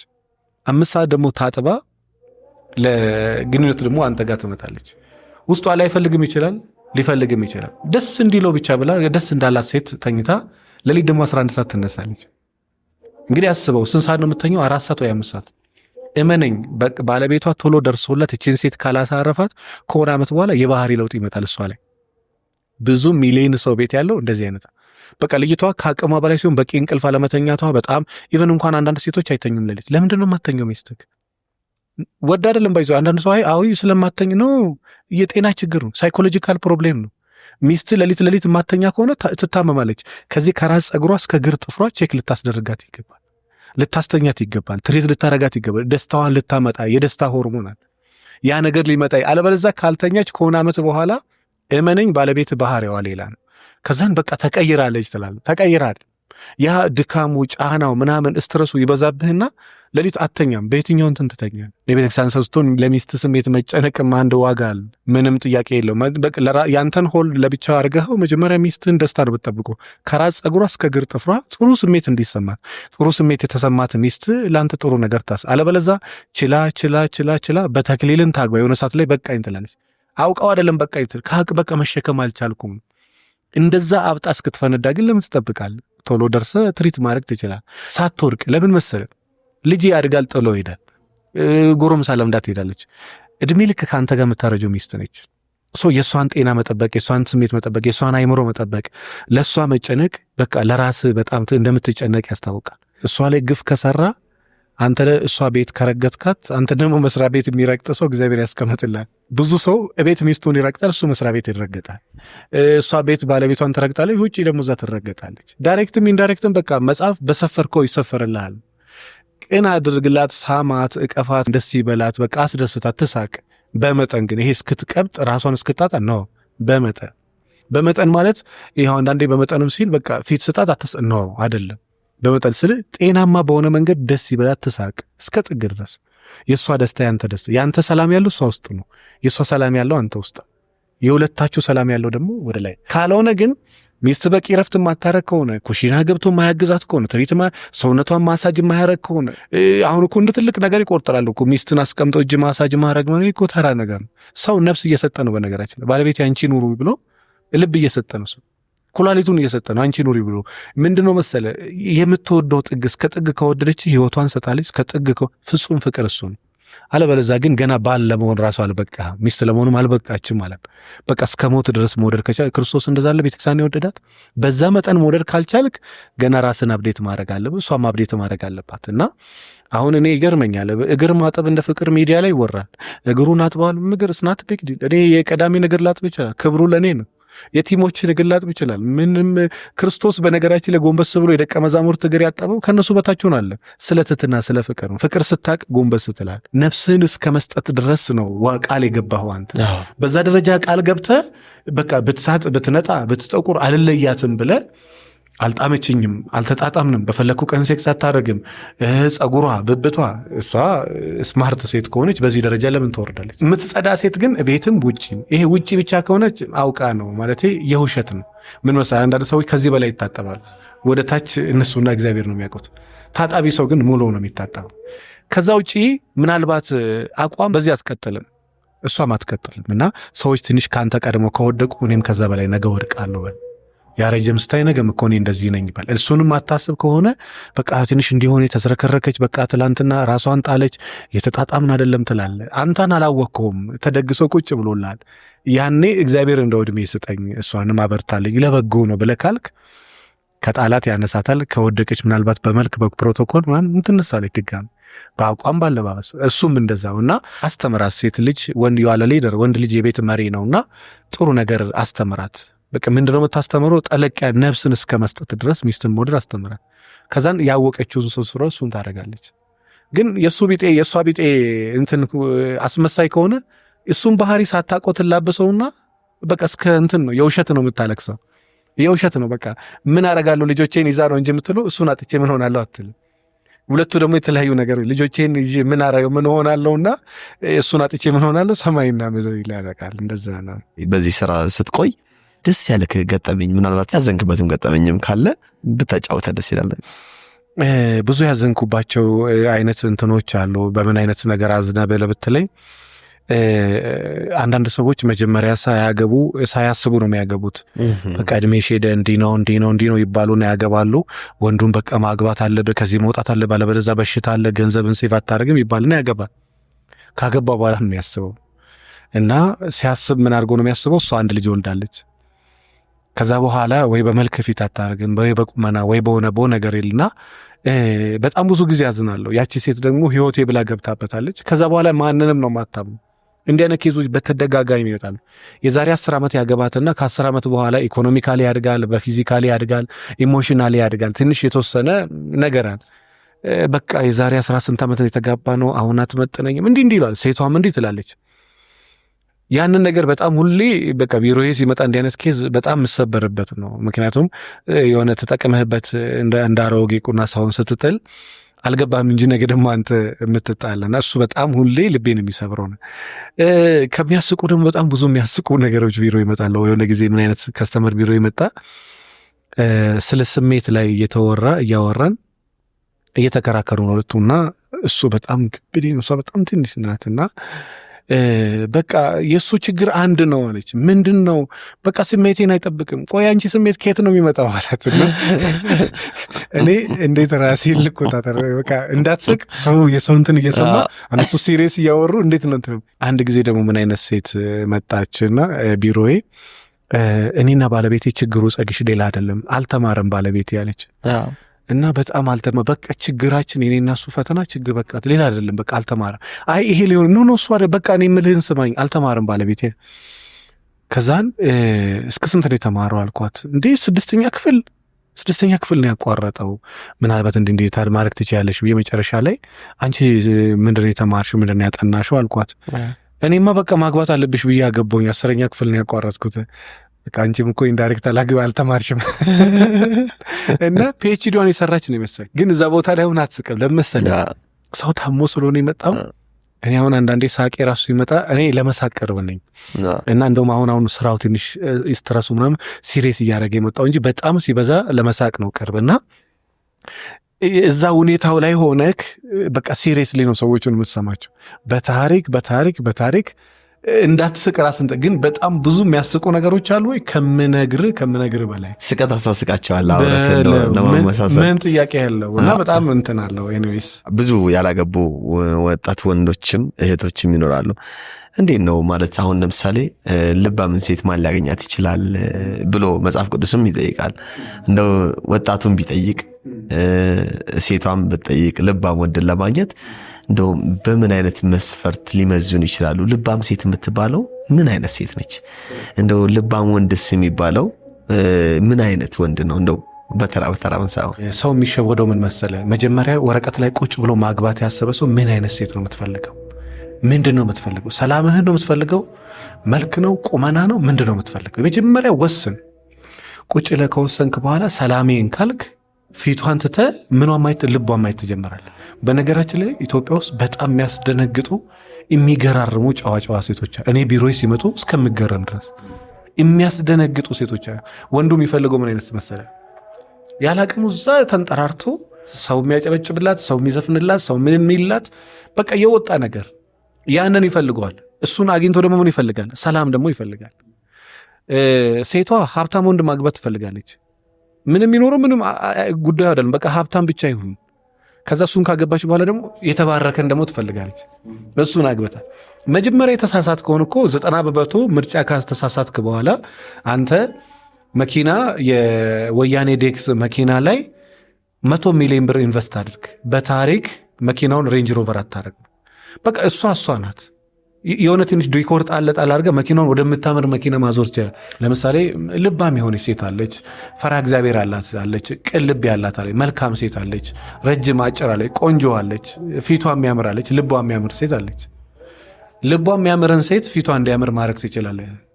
በቃ ፊቷ የሚያምርንም እግዚአብሔር ከረዳክ ልቧ እንዲያምር ማድረግ ትችላለህ። ነገር ግን እሷ ፍላጎት ካላት ለመስማት ፍላጎት የሌላትን ሴት አውራት በዚህ ሰምታ በዚህ ታፈሳለች። አትፈልጉም። አንተ የምታወራው ነገር አይስባትም። የሚስባት ሌላ ነው። እሷ በሌላ ርዕዮተ ዓለም ውስጥ ነው ያለችው። ስለዚህ እኔ አንድ ሰላም መኖር እፈልጋለሁ የምትል ሴት የመጀመሪያም የመጨረሻ ነው። ለምን እንደዛ እንደምልህ ታውቃለህ? የዓለማችን ውድ የሚባል መኪና የሚሄደው በውበቱ አይደለም፣ በጉልበቱ። በቃ ውበት ብቻ ነው። ጉልበቱ ደግሞ ጉልበቱ። ከሰው ጋር ስትኖር የሚያኖር የእሷ ቁመና የእሷም አይደለም፣ የእሷ ልብ ነው። ልባሟን ሴት ማን ያገኛታል? ልቧን የሚያይ ሰው የለም ነው ፖይንቱ። ወንድም ሆና ሴት ልጅ ልቡን ማየት አትፈልግም። ደሃ ነው እንዲህ ነው እንዲህ። እዚህ ጋር ግን አንድ ማረሳው ነገር ጸግሻ፣ አንተ ብዙ ጊዜ እንዲህ ስትል ሰማለሁ። እኔ እኮ በቃ ደሃ ነው ልባም ነው ብዬ አግብቼ እኮ አሁን ይኸው ከ10 ዓመት በኋላ ደም ሊያስተፋኝ ነው። ይሄ ነገር እንዴት ልታስታርቀው ነው አለች። ወንዶች የሚመጡና ጸግሽ በጣም ቤተክርስቲያን ያደገች ድንግል ምንም የማታውቅ ወንድ ነክቷት ጨዋና መለትን ሴት አገባው። ዛሬ ከ7 ዓመት በኋላ ያለንበት ሌላ ታሪክ ላይ ነው። ሰው ልባምነት ሁለት ነው የምትለኝ ወይስ ምንድን ነው? እኔ አልገባኝም። ያኔም ልክ ነው። እሷ ቦታ ሆነ ደግሞ ብትሰማ እሷም ከዛሬ 7 ዓመት ጀምሮ ላለፉት 7 ዓመት ማይንድ ሴቷን የቀየረ ብዙ ነገር አለ። ይኸው ልንገርህ፣ እኔ ብዙ ጊዜ ሚስቶች እኔ ጋር ሲመጡ እንደው ፈቃደኛ ከሆነ ባልሽንም ብሰማው እላለሁ። አንድ ሰው ብቻ ሰምተ እንደዚህ ነው አይባልም። ንስሐ አባቶችም እኔ ብዙ ጊዜ ወዳጆች ያሉኝና ሲመክሩ እንደው አንድ ሰው ብቻ እንደው ባትሰሙ እላለሁ። ይንሻፈፋል እይታ ሁሉ እኔ ጻድቅ ነኝ ብሎ ነው የሚያወራው። እሷን እንደሰማ እሱን ደግሞ ቢሰማ፣ በነገራችን ለመፍረድ እኮ አይደለም እንደው ለማውራትም ይመቻል። ባላንስ አድርገህ ለማውራት ልጅቷ ልባም አይደለችም ሚስቴ ካልክ እሱን ብቻ አይደለ የሰማው፣ እሷን ደግሞ ያቺ ልባም አይደለም ያላትን ሴት አንተ ተብሰማት። ልጅቷ ልባም ከሚለው በላይ ናት። ከዛ ውጭ አሁን በዚህ ዘመን ያለ ኦርቶዶክስ፣ ካቶሊክ፣ ፕሮቴስታንት፣ ሙስሊም በጣም ሚሊዮን ሴቶች አብዛኛው በቃ ሀብታም። እኔ ይገርመኛል። በቃ ሰው ተቸግሮ መኖር አይፈልግም። በቃ አይን እንዳለ ያለው ትልቋም እቺ ቤተክርስቲያን ሴት ናት ስትል መኪና ታያለች። መኪናይቱ ጋር ነው የቆመው። አረ መኪና ሊያስቁም ከዛን እዛው ጋር ያንተ ክብር ለአንተ ያላት ክብር እዛው ጋር ይወርዳል። ውስጧ ምንድን ነው ያለው? በቃ ሀብታም። እንዲህ የሀብታም ጥማት ያላትን ሴት በግድ ጎትተህ በተክሊልን ቤት አስገባ አይቀመጥም አይምሯ። እሷ የምትፈልግ በነገራችን ላይ አታስጨንቅ። ሰው ሀብታም ማግባት ፈልጋለሁ ካለ ልክ ነች፣ የእሷ ምርጫ ነዋ። ይሄ የእሷ ህይወት ነው። ሀብታም ነው ፈልጎ ካለች በቃ እሷ ለሀብታም ነው የምትገዛው። እኔ ምን አውቃለሁ መሰለው ሚሊዮነር ነው ብላ የከተማው ደሃ ያገባች ሴት አውቃለሁ። ደሃ ነው ብላ የከተማው ሚሊዮነር ያገባች ሴት አውቃለሁ። ምን ይሆናል መሰለው በጣም ልጅቷ ሰውየውም በጣም ሚሊዮነር አድርጋ ነው የሚይዘው መኪና በጣም የሚያስደነግጥ ነው። ሲያወራ ሲጫወቱ ሲያወራ ቢዝነቱ ምኑን ታያለች። የሚይዘው የሰው መኪና ነው። የሆነ ድርጅት እንትን ባለቤት ነው፣ እንትን ማናጀር ነው፣ ግን ባለቤት አይደለም። ሲታይ የያዘው መኪና ብታይ አንተም ዋው ይሄማ ሚሊዮነር ነው ትላል። ያገባችሁ ምንም የሌለው ድሃ ነው። ከዛ ደግሞ ምን ሴት አውቃለሁ የሆነ ቦታ ትታወቅና ደግነት ቸርነት ምናምን ታሳየዋለች። ሰውየው ለካ አለ የተባለ ሚሊዮነር ግን ቀለል ብሎ ነው የሚኖር። ቀለል ብሎ ምኗን ወደድኳት በለኝ፣ ምኗን ወደድኳት። ሌሎች ሴቶች መኪናዬ ጋር ሲያዩ እዛ ፋብሪካ ሲያዩ ምናምን ሲያዩ እሷ አታቀኝም አላቃትም። እዛ ጋር ያየውባት ደግነት ነው ወደዚህ እንድመጣ ያደረገኝ። አሁን አግብተው ወልዶ እየኖሩ እና ዞሮ በጣም ልባም ሴት ጨዋ ሴት በጣም የተሻለች ለህይወት የምትሆን ሴት ማግባት የፈለገ ሰው ከፊቷ ላይ አይኑን አንስቶ ልቧ ላይ ልብ የሌላት ሴት ላይ ልብህን ብትሰጥ ትርፉ ኪሳራ። ልቧን እንዴት ግን ማየት ይችላል? ስራዋ ግን ብትጠነቀቅስ? እንደው በደንብ ገፋ አድርጌ ልሄድ ብዬ ነው። አንተ ጋር ስትመጣ ወይም እሷ ጋር ሲሄድ እንደው ባያሳውቅስ? አሁን ልቧን ከምትናገረው ከምታደርገው በጣም ተጠንቅቃ ብትታረግስ እንዴት መለየት ይቻላል? ጥሩ። በነገራችን ላይ ተጠንቅቃ ምንድን ነው ያደረገችው? አንተን ለማግባት አይደለም? አንተን ለማግባት ትንሽም ቢሆን ፍቅር አለ ማለት ነው። የፈለገ ይጠንቀቅ። የተጠነቀቀው ለምንድን ነው? ሊያገባት ከሆነ ጥሩ፣ ለሌላ ነገር ከሆነ ችግር። ሰውየው አንተ ጋር ለምዛው ለፍቅር ነው። በነገራችን ላይ ፍቅር ምን ያደረገ መሰለህ? ሶምሶን መቼም ልክ ባይሆንም በሷ ፍቅር አይደለ የወደቀው? በደሊና አዎ። ምን መሰለ እሱ ግን ተናገረ። ክብሩ ያለው ጸጉሩ ላይ እንደሆነ ባይናገርስ እየወደደችው ትኖር ነበር።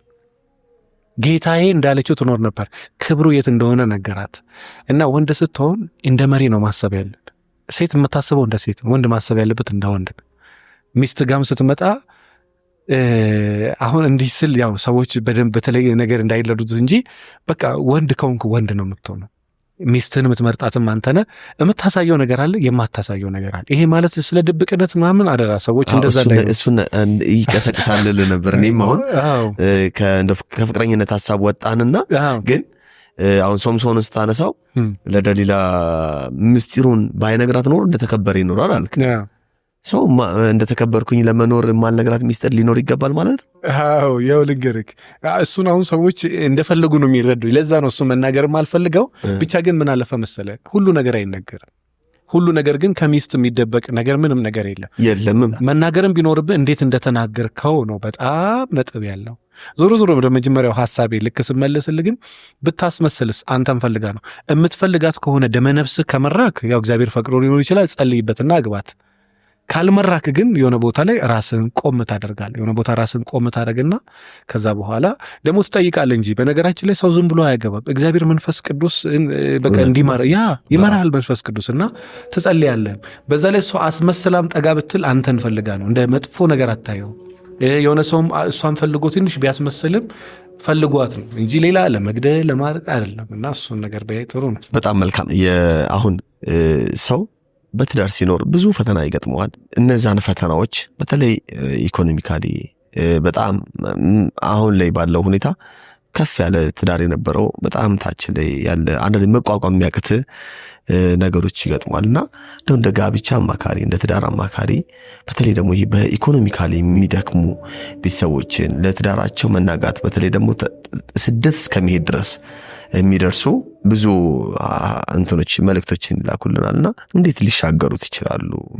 ምን ይባላል መሰለህ ኢንቫይሮንሜንታል አፌክት ይባላል። አካባቢያዊ፣ ፖለቲካዊ፣ ሶሻል ሚዲያዊ ተጽዕኖ በትዳር ላይ ይባላል። እና ምንድነው አንዳንድ ጊዜ ሁለትም ሆነ ሰርተ ኢኮኖሚው ላትችለው ትችላለህ። ልጆች ማሳደግን ምን ላትችለው ትችላለህ። እና ምን መሰለክ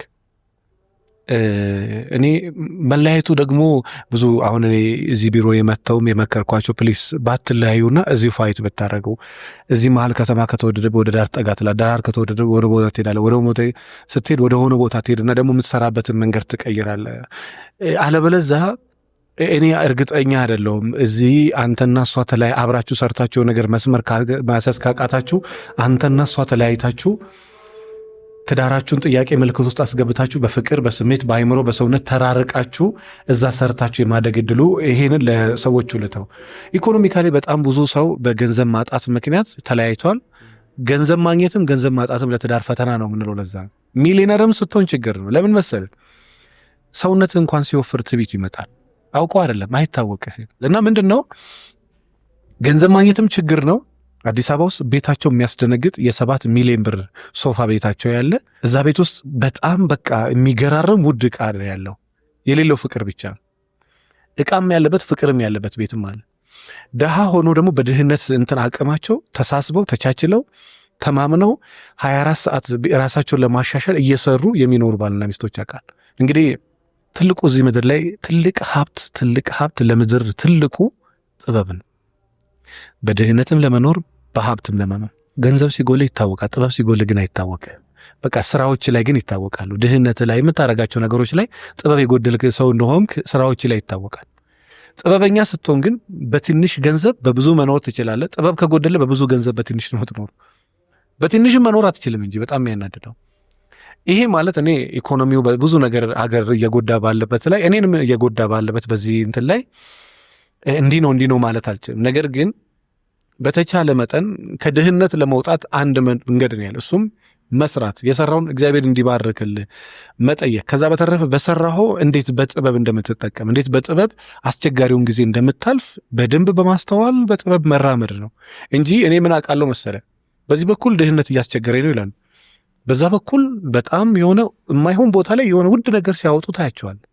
እንግዲህ ታች ያሉትን ደሆች አማከር ያሉ ላይ ያሉትንም አማከር ያውቃል። እና እዚህ ጋም የሆነ ጥበብ ይጎላል፣ እዛ ጋም የሆነ ጥበብ ይጎላል። እና ፖይንቴ ምን አሁን ድህነት ላይ በተለይ ሰው በጣም በከፋው ውስጥ እንትን ባለው ሰዓት ነውና ልል የሚችለው አንድ ነገር ቢኖር ለድህነት ሲባል ባይትራራቅ ያ ራሱ ገንዘቡን ትመልሰዋለህ። ገንዘብ የማይመልሰውን ነገር ሄደ ደግሞ ታበላሻለህ። ምክንያቱም መካከል ላይ ልክ ዲስታንስ ሲፈጠር ጭቅጭቅ ይመጣል፣ መለያየት ይመጣል፣ ቺቲንግ ይገባል፣ አለመተማመን ይመጣል። ገንዘቡን ሲመጣ ደግሞ እዚህ ጋር ብዙ ክፍተቶች አሉ። ቀዳዳው አይሞላም። ያ ሰው እድሜው ምኑን ያልፋል። ከሆነ ዓመት በኋላ አለመፈላለግም ይመጣል። ስለዚህ በተቻለ መጠን ድህነቱን ለማሸነፍ ከተቻለ ጠንክሮ በጋራ ቢሰሩ፣ ከወጡም በጋራ ቢወጡ ከድህነት ለመውጣት እንደነገርኩ ነው። መጽሐፍ ቅዱስ ያልሰራ አይብላ ይላል። እኔ በፊት ስንት ሰዓት ትሰራለህ ብለህ ብትለኝ 10 ሰዓት 12 ሰዓት፣ አሁን ስንት ሰዓት 14 ሰዓት ሳትወድ በግድ ከዚህ ስራ ስትወጣ እዛ ጋር ተገባ። ከዛ እኔ አሁን የአባቴን እርሳ አሳርሳለሁ ብል ማን ያምናል? ዩአር ሜሬጅ ካውንስለር አዲስ አበባ ላይ ጋብቻ ታማክራል፣ ክፍለ ሀገር ታሳርሳለህ ብል ማን ያምናል? ቤተክርስቲያን እሰራለሁ አንተ ታውቃለህ፣ መጽሐፍ እጽፋለሁ አንተ ታውቃለህ፣ ዩቲዩባችን ይሰራል፣ ካውንስሊንግ ይሰራል፣ ስልጠና ይሰራል። ለምንድነው ይህን ሁሉ እንትን የምትለው? በቃ ከነዛ ለመላቀቅ ተላቀላልተላቀቁ አሁን እዛታች ከመውጣት ግን ለመውጣት ግን ትተራል። ስለዚህ አንተ ሜሬጅ ካውንስለር ሆነ ሱፍ ለብሰ ምናምን ብለህ ገጠር ገብተህ ጭቃ ካቦካ እዚህ ያለው ደግሞ ለምን አይጋፈጥ? አንዳንድ ሰው እንደው ስለ እንትን ስታወራ አንተ ነው ሁላችንም እንደዛው ነው ያለነው። እኔ ቅድም ብያለሁ ከስሬ ያውቃለሁ፣ አጥቼ ያውቃለሁ። አሁን ባዶዬን ከአንድ መኪና ውጪ ሁሉንም አጥቼ ያውቃለሁ። ግን አላማረርኩም። እግዚአብሔር እድሜና ጤና ከሰጠኝ ነገ እሰራለሁ። ድህነት ላይ ያለም ሰው ከእግዚአብሔር ጋር ልስራ ብለው ጉንብስ ካለ ስራም አይነቅ ከሆነ እመነኝ የሚፈልገውን ነገር ያገኛል። ነገር ግን እዚህ ጋር ድህነቱ እንትን እያለ መስራትም አትፈልግ ሆነ ስራ ይመርጣል እኮ ሰው። ስራ ቀጥታ እኮ ማውዝ ይዞ ቁጭ ይላል እኮ። ኧረ እባክህ ስራ አንተ አባትህ እኮ አደራ ብለው ነገ ያስገባ። በትክክል ስራ መስራት አይፈልግም። የስራ ተነሳሽነት የለ፣ ፍላጎት የለ። ሰርተህም ደግሞ ቶሎ ትደክማል። ለምን? ውስጥ አይፈልግማ። ድህነትን ካልወደድከው በተቻለ መጠን ከዛ ለመውጣት ትሰራለህ፣ ትተጋለህ። እግዚአብሔር ደግሞ ድካምን ይባርካል። ካልሆነ ግን ከድህነት መላቀቅ እፈልጋለሁ፣ እዚህ ጋር ደግሞ ኮንፈርት ዞን አለ። በቃ እንደፈለገ መብላት ትፈልጋለህ፣ መጠጣት ትፈልጋለህ፣ ጫማ ትላለህ። እኔ አሁን ካልሲ 6 ወር አይሞላ አንድ የሆነ ነገር ገዛ። አሁን ይሄ ሱፍ የኔ ትላንትና አይመስልም፣ ግን አመት ሊሞላው። በጣም አስቤ ነው አንድ ነገር የማደርገው። ለምን? ኮስት ሚኒማይዝ ገንዘብ እንትን ለመጠቀም አንዴ አስቤ ያደርጋለሁ። ከዛ በኋላ በየቀኑ አላደርግም። ምንድን ናፖሊዮን ነው ስቴፈን አንድ እንትን ይላል ደራሲ ላይ እንትን ላይቸው ገንዘብ መሰብሰብ መሬት በሚስማር እንደመቆፈር ነው፣ ገንዘብ መበተን ደግሞ አሸዋ ላይ ውሃ እንደመጨመር ነው ይላል። እና ስትሰበስበው በጣም ከባድ፣ ስትበትኑ በጣም ቀላል ነው። ስለዚህ እግዚአብሔር ጤና ከሰጠ እጅ እግር ከሰጠ በቃ እንዲሆኜ ወደ ጎን ታደርገውና 24 ሰዓት ጎንበስ ብለህ ከሰራ እመነኝ የማትለወጥበት ምክንያት የለም። በዛ ላይ ደግሞ ድህነትም አንዳንዴ ባልና ሚስት ለፈተና ይመጣል። እሱን ከተቋቋመችና ካለፈች ጠንካራ ሴት ናት። እና ተርበህ ስትበላ ደስ እንደሚለው ምግብ ነው። የተቸገረ ወደ ላይ ስትወጣ ደስ ይላል። ብድግ ብለህ ግን እንደዚህ ዘመን ሰው በቃ ሀብት ብቻ የምትል ከሆነ ስታገኘው ለዚህ ነበር ይሄ ደከምኩት። ገንዘብ ያስፈልጋል፣ አዎ፣ ግን በመጠን ከድህነት ለመውጣት እኔ ማንም ሰው መስራት አለበት። ያልሰራ መጽሐፍ ቅዱስ አይ ብላ ይላል። ከዛ ካቃተ ደግሞ ፕላን ኤ ያልሳካ ካለ ፕላን ቢ፣ ከዛ እስከ ዜድ ድረስ ትሄዳል።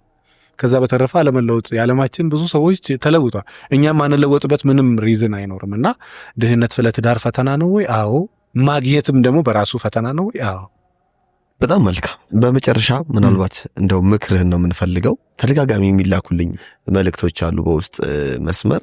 ብዙ ጊዜ እኛ እዚህ ሚዲያ ላይ ቀንዲል ሚዲያ ላይ የሚተላለፉት መልእክቶች በቅድሚያም እንደገለጥኩት ብዙ ከቤተክርስቲያን ትምህርቶች አንጻር ናቸው። ግን አንዳንድ ጊዜ ወደ ህይወታችን እንደዚህ ጠለቅ ብለው ደግሞ ሊያወሩ የእኛን ህይወት በደንብ አድርገው ሊነኩ የሚችሉ ሀሳቦችን በፖድካስቱ ይዘት ማቅረቡ አግባብነት ያለውና በተደጋጋሚ ጥያቄዎችም ስለሚቀርቡልን ነው።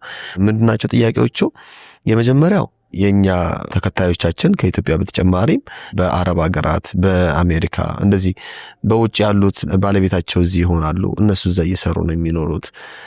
በፍቅረኝነት ደረጃ ረጅም ሰዓት ስልክ ያወራሉ፣ ብር ይልካሉ፣ እዚህ ይኖራሉ። ሰርቼ ቤት ስራ ብዬ ሰጥቼው እንደዚህ አይነት ነገሮች ሳያገቡም ሳይቀር ማለት እንጋባለን ብሎኝ የሚሉ ነገሮች አሉ እና እንደው ለነሱ ምን አይነት ምክር ይኖር ይሆን? አመሰግናለሁ በጣም በነገራችን ላይ አንድ በል የሚባል ባንክ የሚሰራ አንድ ጓደኛ የነበረና መና ላይ ፕሊስ በዚህ ጉዳይ ላይ ትንሽ ነገር ሪሰርች አርገ ስራ ላይ ምንድነው ስለው አንድ ልጅ ከውጭ ሀገር ነው የመጣችውና እሷ ያስገባችበትን ደረሰኝ ነው የያዘችው ለማ ፍቅረኛ የለምትለው ሰው እና ወደ 2 ሚሊዮን ብር ሰጥታዋለች። የመሰላት ወረቀቱ ላይ ያለ ነው። ባንክ መታት ምንም የለም እና ባንክ ውስጥ እንዴት እንደጮኸች እንዴት እንዳለቀሰ ፌንት ሁሉ የበሉ ሰዎች አሉና እባክህ ይሄን ይላል። እንግዲህ በነገራችን ለምን መሰለ ሁለት ነገር በአንድ ጊዜ አሰጠም። ገንዘብንም ልብህንም በአንድ ጊዜ ዝግፍ አድርገህ ሰጥተህ በኋላ ላይ መውጫ መግቢያ እንዳይጠፋ ሰዎችን እመናቸው። ባልም ቢሆን እኮ ገንዘብ ስትሰጥ በምክንያት ነው። ያለ ምክንያት የምትወደው እግዚአብሔር ነው። ሰውን ስትወድ በምክንያት ስታምኑም በምክንያት። ገንዘብ አረብ ሀገር ያለች ሴት እኔ ብዙ ጊዜ በተደጋጋሚ ቪዲዮአችን ላይ አረብ ሀገርም አውሮፓ የትም ቦታ ያሉ ሰዎችን መውደዱና ገንዘቡ ይገናኛል ወይ? ጸጋዬ ቸገረኝ ካለ ቀዳሚ ቸገረኝ እንትና ቸገረኝ ካለ ልትረዳ ትችላለች። ነገር ግን የሆነ ይሄ ለሰውን ለመቀየር እንኳን ሰውን የመቀየር አቅም ያለውን ያህል ገንዘብ ለሰው እስከመስጠት ድረስ ምን ሆነሃል አንተ? አመኛው ነው ምናምን። እምነት ሌላ ነገር ነው። በነገራችን ማመን ማለት ያለህን ገንዘብ እንዳለ ዘርግፈ መስጠት ማለት አይደለም። ማመን ሌላ ነገር። ሰውየውን እመኑ። ስታምነው ግን በምክንያት ነው። ያለ ምክንያት ዝም ብለህ ከመሬት ተነስታ አታምንም። እንዴት? ቴንኪው በጣም ያለ ምክንያት የሚታመነው እግዚአብሔር ነው። ሰው በታሪክ ሚስትንም ረኩሶ የምታዩ በምክንያት እኮ ነው የምታምነው። ቤተሰቦቿን ታውቃለህ፣ ማግራውንዷን ታውቃለህ፣ የነገሯን ታውቃለህ፣ አስተሳሰቧን የነገሯን። ከዛ በኋላ ነው ልብህን የሰጠው እንጂ ምንም ላላወቀው ሰው በቃ ልብህን ዝርግፍ ልስጥም ብትል እሺ አይልህም። ውስጥ የምትሰጠውም በሂደት ነው። ላሁም ሰውየውን አረጋግጠ።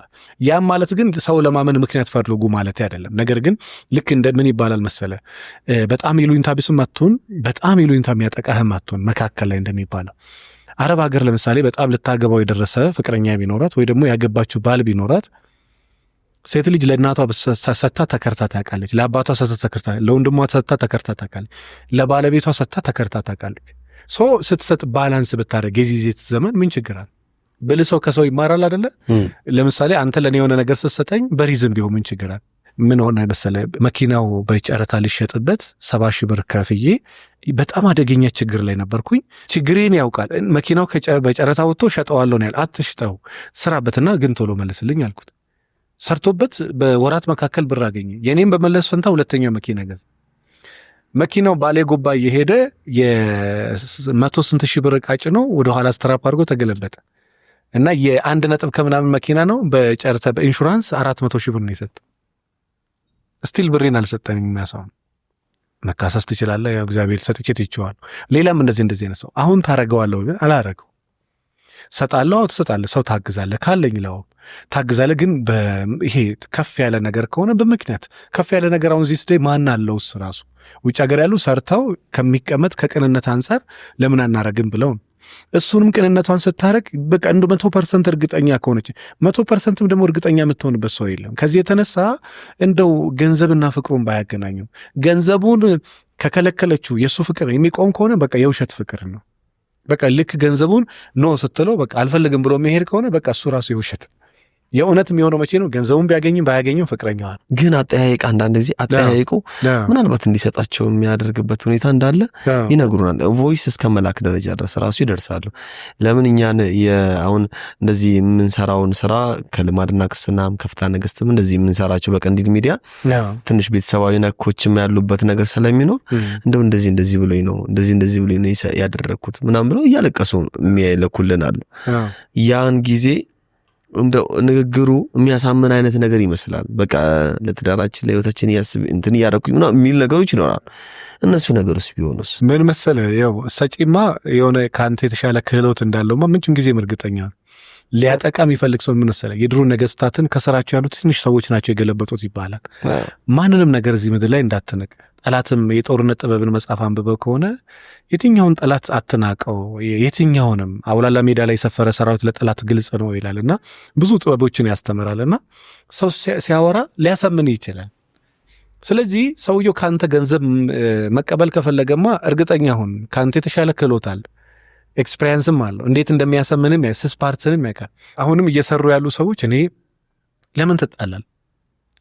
ስጥ እኮ ለባል ስትስጥ ግን በመጠን ስትሰጥም ደግሞ አንዳንድ ጊዜ እኮ አለ መሬት ለመግዛት 500 ሺህ ብር ከሰጠች መሬቱ ተገዝቶ ካርታ ፕላኑን አይታለች፣ ደስ ይላል። ከዛ በተረፈ ደግሞ ቤት ይሰራበታል። የሆነ ነገር እያየች ነው የምትሰጠው። እኔ አሁን በጣም ብልጥ ሰዎች ያውቃሉ። ምን አረገች? ማይክሮ ፋይናንስ ላይ በአንተ ስም እንዲያደርግልኝ አለች። በእሷ ስም ገባ፣ ብር አዋጣ፣ ሲያልቅ መኪና ተገዛ። መኪናውንም አየች። አይ ብልጥ ሴት እንደዛ ነው። ታምናለች። ያምነችው ግን በሪዝን ላውም ከየት ነው ያለው? ከ10 ብር አንስታ እስከ ትልቅ ድረስ ነው። በደመ ነፍስ ደግሞ ችግር የለም 100 ሚሊዮን ብር አራክፈውብህ ከዛ በኋላ ከአንተ ጋር ናውጣ ናግባ ራሴን ነው ማጠፋው ፍርድ ቤት ነው መሄደው የሚሉ ሰዎች አሉና በተለይ በዚህ ዘመን ብዙ ከሰው ጋር እንዳትነካካ፣ ከሰው ጋር የሚያነካካን ነገር ለመቀነስ በተቻለ መጠን ገንዘብ ላይ ኢንቨስት ካላረገች እየወረደ ነው የሚሄደው፣ ምንም ጥያቄ የለም። በዛ ደረጃ ግን እምነት፣ ከዛ ደግሞ ሪስኩንም መውሰድ አለበት። ሰው በቃ ከጠፋ የሚጥፋ ብለህ የምታደርገው ነገር አለ። አንዳንዱ ምን ይሆናል መሰል አሁን ባሏ ላይ እንትን ኢንቨስት አድርጋ ከሆነ በህግም ቤትም ትጠይቃለች። ትተዋወቀውና 2 ወር 3 ወር ሳይሞላ ገንዘብ ትለቃለች። አሁን የሱ የማይቸገር ነው የሷ ችግር። 2 ወር ያወቀው አይደለም 3 ዓመት ያወቀው ነው እኮ ላታምነው ትችላል። ምክንያቱም ምን ህጋዊ ነገር ምን አላት? ጋብቻ አላት የላት? በቃ ኦንላይን ስልክ ላይ ቮይስ ያስክ ማለት ማስረጃ ያስክ ማለት ኦፍ ኮርስ ማስረጃ ነው፣ ግን በቂ ማስረጃ ነው ወይ ነው? ያንተን ገንዘብ ይመልሰዋል ወይ ነው? ሰውየው ቢከሰስ ቢታሰር ያንተ ገንዘብ ይመለሳል ወይ ነው? ስለዚህ ይሄ አየር ላይ ያለ የጸና ጋብቻ ያላቸው ሰዎች ቢተጋገዙ ችግር የለው። ለባሏ ብትልክ ለሚስቱ ቢልክ በራሱ ምንም ነገር በሌለበት ቦታ ላይ ግን በሚሊዮን ገንዘብ ለቀ ከዛ በኋላ ደግሞ እንዲያረጉኝ ማለቱ አንተው ራስህ አጥፍተህ መልሰህ ደግሞ እንትን ማለት ነው የሚሆነውና እዚህ ላይ ትንሽ እንደኔ ቢጠነቀቁ ባይ ነኝ። በጣም መልካም፣ በጣም እናመሰግናለን። በመጨረሻ ምንድነው አንተን ማግኘት የሚፈልግ ሰው ለምሳሌ ለማማከር የሚፈልግ ሰው እንዴት ነው አንተን ሊያገኝ የሚችለው? መልካም አመሰግናለሁ በጣም። እንግዲህ አድራሻችን መገናኛ ስለሺ ህንጻ 3ኛ ፎቅ ነው። ቢሮ ቁጥር ወደ 311 ስልክ አለን። እዛ ላይ መልህቅ ሚዲያ ብለው ከገቡ ዩቲዩብ ቻናላችንም ያገኛሉ። ስልክም 0970 704050 ላይ ከደውሉ ማግኘት ይችላሉ። ነፃ ስልጠናዎች አሉ። ጋብቻ ላይ ብዙ ሀገራት ላይ መስራት እፈልጋለሁ። ወደ ወላይታ ክልል፣ ወደ ኦሮሚያ ክልል፣ ወደ ጉራጌ ክልል፣ ወደ የትኛውም ሀገራችን ቦታ ላይ በመዞር የጋብቻ ትምህርትን ማዘጋጀት በጣም እፈልጋለሁ እና በዚሁ አጋጣሚ ያንተን እርዳታ መፈለግ አይቀርም። መጥቼ ለምኜ ራሱ መምጣት አይቀርም። በደስታ ያው ቃል ገብቷል። ያው ችግር የለም በደስታ ነው እና ይሄ ነፍስ አድን ነው እኮ በጣም ይሄ ስራው። የመጀመሪያው ቤተክርስቲያን እኮ የምእመናን ቤት ውስጥ ከዛ በኋላ ነው ወጣ በህንፃ የቆመችው እንጂ የእኛ ራሳችን ቤተክርስቲያንን ደግሞ ስብስባችንን ቤተክርስቲያን ስለሆነ ትንሿም ቤተክርስቲያን ትዳርም ስለሆነች ትዳር ላይ መስራት ትልቁ የነፍስ አድን ስራ ነውና በዚህ ግዴታ ነው እንጂ መተባበራችን ግዴታ ነው። ዞሮ ዞሮ እዛ ጋብቻ ላይ በጣም መስራት እፈልጋለሁና የሚከታተሉ ካሉ ቢከታተሉ፣ የእናንተም ጋር እኛም ጋር ቢከታተሉ። ከዛ በተረፈም ደግሞ መማከር የሚፈልጉ ከአቅሜ በላይ ሆነ የሚሉ በነገራችን ራሳቸውን ለማጥፋት ጭምር የሚያስቡ በጣም ብዙ አይነት ችግሩ ስነ ልቦናዊ ምክር እንግዲህ ለወጣትም ለትልቁም ለትንሹም ነው የሚያስፈልገውና በትዳር ጉዳይ ብቻ ሳይሆን ትንሽ ራሴን ማከም እፈልጋለሁ የሚሉ ሰዎች ቢደውሉ ያገኙናል። እግዚአብሔር እድሜ ከሰጠን እንግዲህ ሌላ ጊዜ ደግሞ መተን በደንብ በሰፊው እናወራለን። ስላከበራችሁ ባይዘው መጨረሻ ላይ ሳላመሰግን አላልፍም ብዬሃለሁ። ከጀርባ በጣም ማደንቀው ጎበዝ ልጅ ነው። ለምን እዚህ ጋር እያገለገልክ እዚህ ጋር ቤተሰብ እየመራ ምናምን ብለህ የሆነ ቦታ ላይ እንትን በሺዎች የሚቆጠር ሰው ደግሞ ሆነ ስታገለግል በጣም ጠንካራ ልጅ ነው ትላለህ። እኔ አሁን ዛሬ እዚህ ስለመጣ አወራው እንጂ ኢንዳይሬክት ጓደኞቼ ጋር አወራ። ጎበዝ ነው። ቀዳሚ ቀላል አይደለም ሚዲያ ላይ በዚህ ደረጃ የሆነ ነገር መፍጠር ላለውና በጣም በርታ። እግዚአብሔር ያበርታ። ቲሞችንም እግዚአብሔር ይህን ደግሞ በደንብ ከዚህ በላይ ያሳድገው። በዛ ላይ በነገራችን ላይ የሰውን ጥቅምና የእግዚአብሔርን ሀሳብ ለማስተላለፍ ከሆነ እመነኝ እኔ ብልህም ባልልም እግዚአብሔር ለምስልም ያሳድገው። አንተ ጥቅም አይደለም የምትፈልገው፣ ሰው መጥቀም ነው የምትፈልገው። ሰው የሚጠቅም ነገር እግዚአብሔር ያሳድጋል። እግዚአብሔር ያበርታ ለማለት ወዳለሁ። እኔም ኦዲየንሶችንም እግዚአብሔር ያክብርልኝ። በጣም አመሰግናለሁ። በጣም እናመሰግናለን። እግዚአብሔር ያክብርልን። አንተም ጥሪያችንን አክብረ እዚህ መጥተህ ጊዜን ሰውተህ ለመንፈሳዊ ሕይወት ወደሚያበቁ ደረጃዎች እንድናልፍ የሚያደርጉ ስለ ትዳራችን ስለ ሕይወታችን ስላማከርከን ከልብ እናመሰግናለን። የተመልካቾችም እንግዲህ ጥሩ ጠቃሚ የሕይወት ስንቅ የሚሆን መልእክት እንዳገኛችሁበት አልጠራጠርም። እናንተም ደግሞ መልሕቅ ሚዲያን የዩቲዩብ ቻናልን ሰብስክራይብ አድርጋችሁ ቤተሰብ እንድትሆኑ እንደዚሁም ደግሞ በዚህ ከታች በተቀመጠው ስልክ ቁጥር እየደወላችሁ እንድታማክሩ ዘወትር ማክሰኞ ደግሞ የስልጠናውን ነፃ ስልጠና ነው ያዘጋጁት። መጥቶ አንዳንድ ጊዜ እኛ ጋር ነፃ ሲባል ትንሽዬ አይምሮ ላይ ሌላ ነገር አለች፣ ግን በደንብ መጠቀም ይሄ የተወራው ነገር እጅግ ቀላል አይደለም። ስለዚህ ያንንም እንድትካፈሉ ለመጋበዝ እወዳለሁ። ስትከታተሉት የነበረው ይህ መርሃ ግብራችን ጥሩ መልእክት እንዳገኛችሁበት ተስፋ አድርጋለሁ።